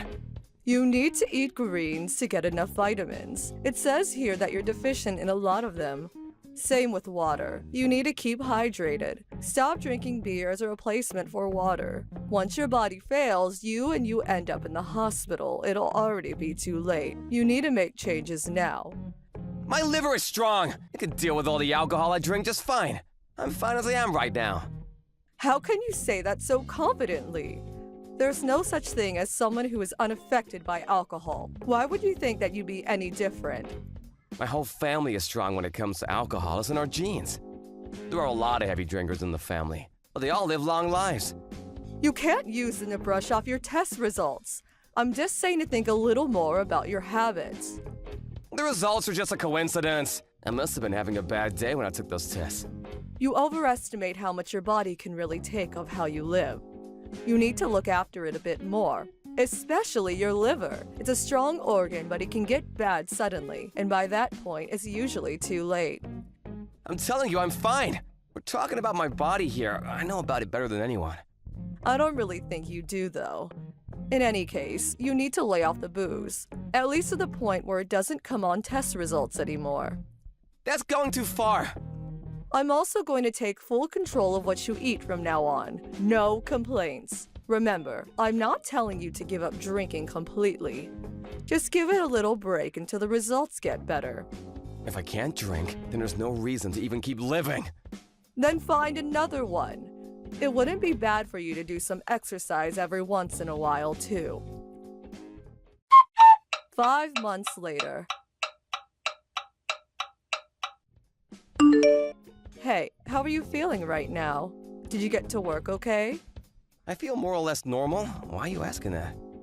Well, recently, you don't look too great. You look more pale than usual. You haven't been eating as much as you usually do either. And this morning you look like you were moving really sluggishly. That's just from the heat. You know how it gets in the summer. No, this seems different. Last night you had to get up and go to the toilet over and over too. You must have gone at least 5 times. That's not like you at all, and has nothing to do with the heat. I'm just getting older and need to go more often than before. You don't have an upset stomach or anything? Nope, just needed to pee, that's all. There's nothing wrong with my stomach. Even so, that many times is a but too many to be normal. I have the feeling that your hands and feet have been kind of swollen too. And haven't you been trembling a little? You should go to the doctor for a quick checkup just in case. I'm telling you, there's nothing wrong with me. Just give it up. You worry too much about these things. Of course I'm worried here. I've been trying to make sure that you watch your diet and stop drinking as much as you did, so I expected your health to be improving. But if anything, it seems to be getting worse and worse. You haven't been going out eating and drinking behind my back, have you? Of course not. Then I'm really worried about you. Just make sure you go for a checkup. It'll be too late if it gets any worse. Right, I got it. Are you sure you haven't been drinking at all? You haven't been drinking out with friends? You're away from home so often these days, too. I said I haven't been drinking, okay? Man, you really are a nag. You've completely spoiled my mood. I'm not gonna come home tonight. I'll stay at a hotel. What? You're going to get that angry about me worrying about you? I just won't give this up. It's annoying. It's just that I care about you. You've been drinking less than you have for a long time. So why is your health getting worse? It should be the opposite. Even the whites of your eyes are turning yellow. It looks like jaundice. It's because you keep yelling in my ear about things like this and I'm getting worse from stress. Just give it a rest. Just shut up about this already. 2 months later. Emily, is it true that David has been hospitalized? Unfortunately, yes. It looks like he has cirrhosis. The doctors haven't confirmed it, though. They're running a bunch of tests now. At the very least, we do know that he has something wrong with his liver. I can't believe it! Weren't there any signs or symptoms? Actually, he happened to get food poisoning the other night, so we went to the hospital for that. While they were treating him for the food poisoning, the doctors just happened to notice that something else was wrong, probably with the liver. It wasn't the actual reason we went to the hospital at all. Really? They do say that there are almost no symptoms for liver issues until it's too late. At least they noticed it in time. In a way, it's a good thing he got food poisoning. I'm afraid in time isn't really the case. What? Is he in a serious condition? They told me that had it been even a little later, he most likely would have died. It seems like his liver really is a bad state. We needed to have realized sooner. How could my son's liver be so completely ruined? You're his wife. What kind of lifestyle have you been having him lead? I heard something from him directly too now that I think about it. He kept telling me that the food you make is inedible. What have you been feeding him? He said that? Looking after your husband is a wife's duty. What kind of weird food were you making him eat? I don't know what he's been eating recently. He keeps staying at his lover's house. If you want to know about his diet, ask her. I did my best to make him change his habits and ensure that he had a healthy and balanced diet. What do you mean, his lover? Turns out he has been cheating with someone from one of the bars he often goes to. I guess he was always drinking lots with her. I forbid him from drinking at home and changed his diet too. Why didn't you let him drink at home anymore? The results from his last health checkup were really bad, so I tried my best to help him live a healthier lifestyle. But he still ended up drinking the same amount with his lover, so I didn't do much good in the end, it seems. I planned and carefully cooked all of his meals too, but that was also just wasted effort. Is he really having an affair? I don't want to believe that he's the kind of person who would cheat on his wife. I ended up hiring a private investigator to tail him for a bit. It's true.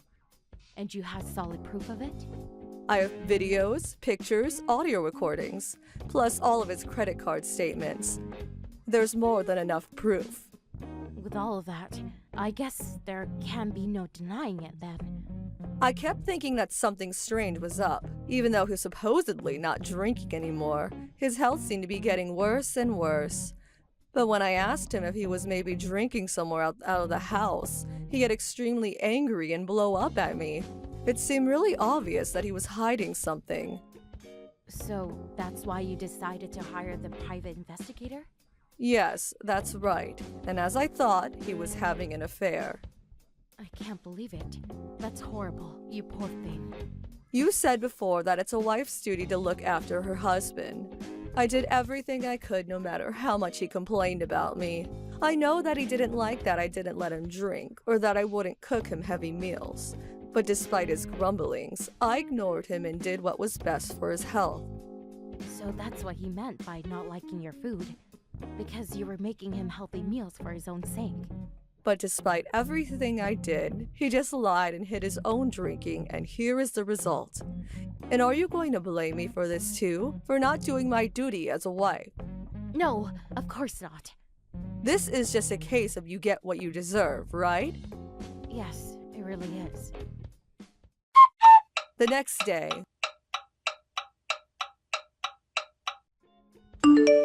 Hey, bring me something to eat over here. The food at the hospital is gross. I can't even force it down. Anything is fine, just hurry over. Some snacks would be good too. What are you even thinking? You're in the hospital because of your liver. You can't eat anything apart from hospital food right now.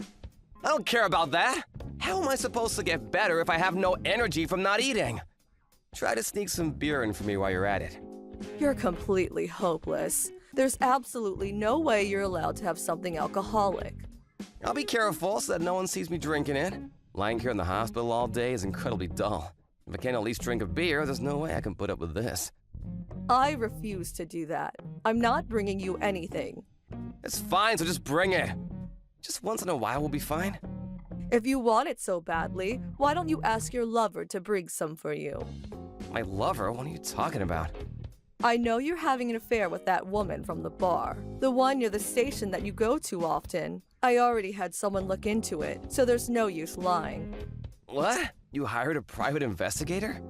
That's besides the point. If you're always at the bar, that means you've been drinking there, right?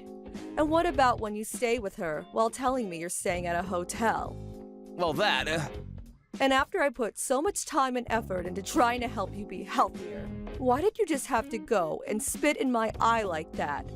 And now look, you're in the hospital because of it. If you're in such a rush to go to the other side, just do what you please from now on.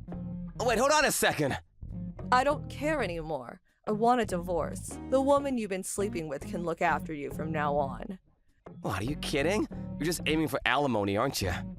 It's only naturally that I get something from you after I put in so much work and get repaid by being cheated on. And I'm not going to go easy on you just because you're sick now. I'm gonna squeeze as much out of you as I can. Even if you say that, it's not like there's that much going for you to take. I'm gonna have to pay for all these medical bills now. Well, why don't you ask your lover for some help? I don't care where the money comes from, but I mean to get it. You can't be serious. You're the one who has got to be joking, cheating like that.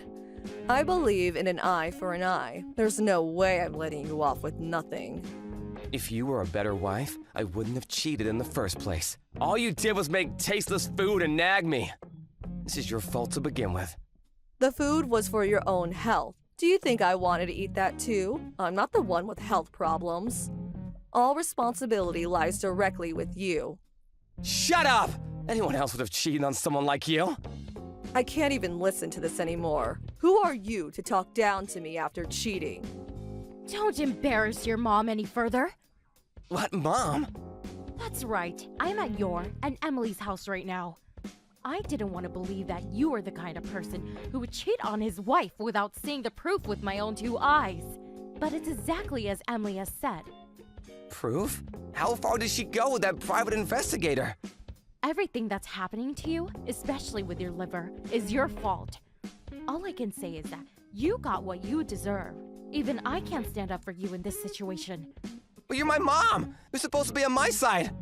I'd like to be, but I can't be now. The only thing I can do for you is apologize to Emily for what you've done and pray that the alimony won't completely ruin you. You do well to get on your knees and ask for forgiveness too. Wait, Mom! Let me say something. What is it? I'm gonna divorce Emily and get married to my girlfriend. She'll be my new wife. I'll introduce you to her soon. How can you even bring that up at a time like this? I love her. I'm sure that I can be happy if I'm with her. There's no way I could give you my blessing to do something like that. Why not? Why are you so upset by this? Not only was she the woman you've been having an affair with, she's also the reason you're lying in a hospital bed right now. And now you want to marry her? Stop with the idiocy. I'm disgusted by your actions. I'm not even that sick. Everything is just being blown out of proportion. I'll rest up and be better than ever soon. Sure, my girlfriend and I are both heavy drinkers, so together we might have drank a little too much. But it's because she has such a bright personality. It's just so fun to drink with her.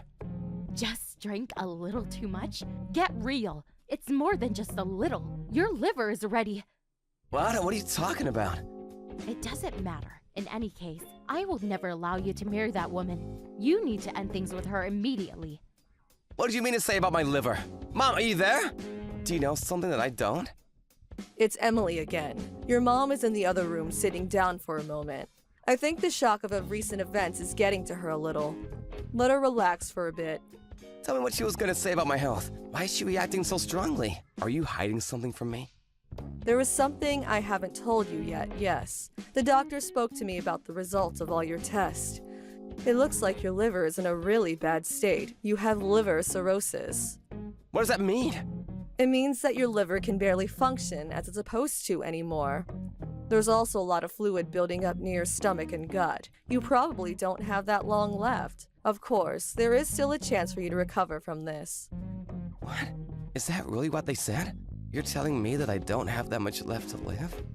The main doctor didn't make any firm judgments, and he didn't say anything about how much time you have left. But he did confirm that your liver had been in a more dire state than you thought for a very long time. Talking about days left to live? This has to be a bad dream. I'm only in my 30s. There's still so much I want to do. I've warned you time and time again that you need to stop drinking. But no, you went off with that woman and drank your fill, right? If you go so far as to take years off your life to spend time with her, you must have been having a good time. I just simply love drinking. I never really thought that it caused such serious health problems. What's gonna happen? What am I supposed to do? I have no idea. Don't ask me. Anyway, let's forget that. I've talked to a lawyer about the divorce already. What do you mean, let's forget this? Are you really planning on taking money from me in this divorce while I'm so ill? What does it matter that you're sick? The only thing that matters to me is that my husband wasn't faithful to me. You being ill has nothing to do with that. Is this really the end for me? If it ends like this, you have no one to blame but yourself. You brought about the end. Well, good luck with your treatment. Wouldn't it be nice if a miracle happened? I know you didn't mean that. Of course not. I told you I don't care anymore. Did you expect me to console you or something? If you want that, go call your lover. You said she was your girlfriend now, right? I'm sure she'll treat you nicely. After that,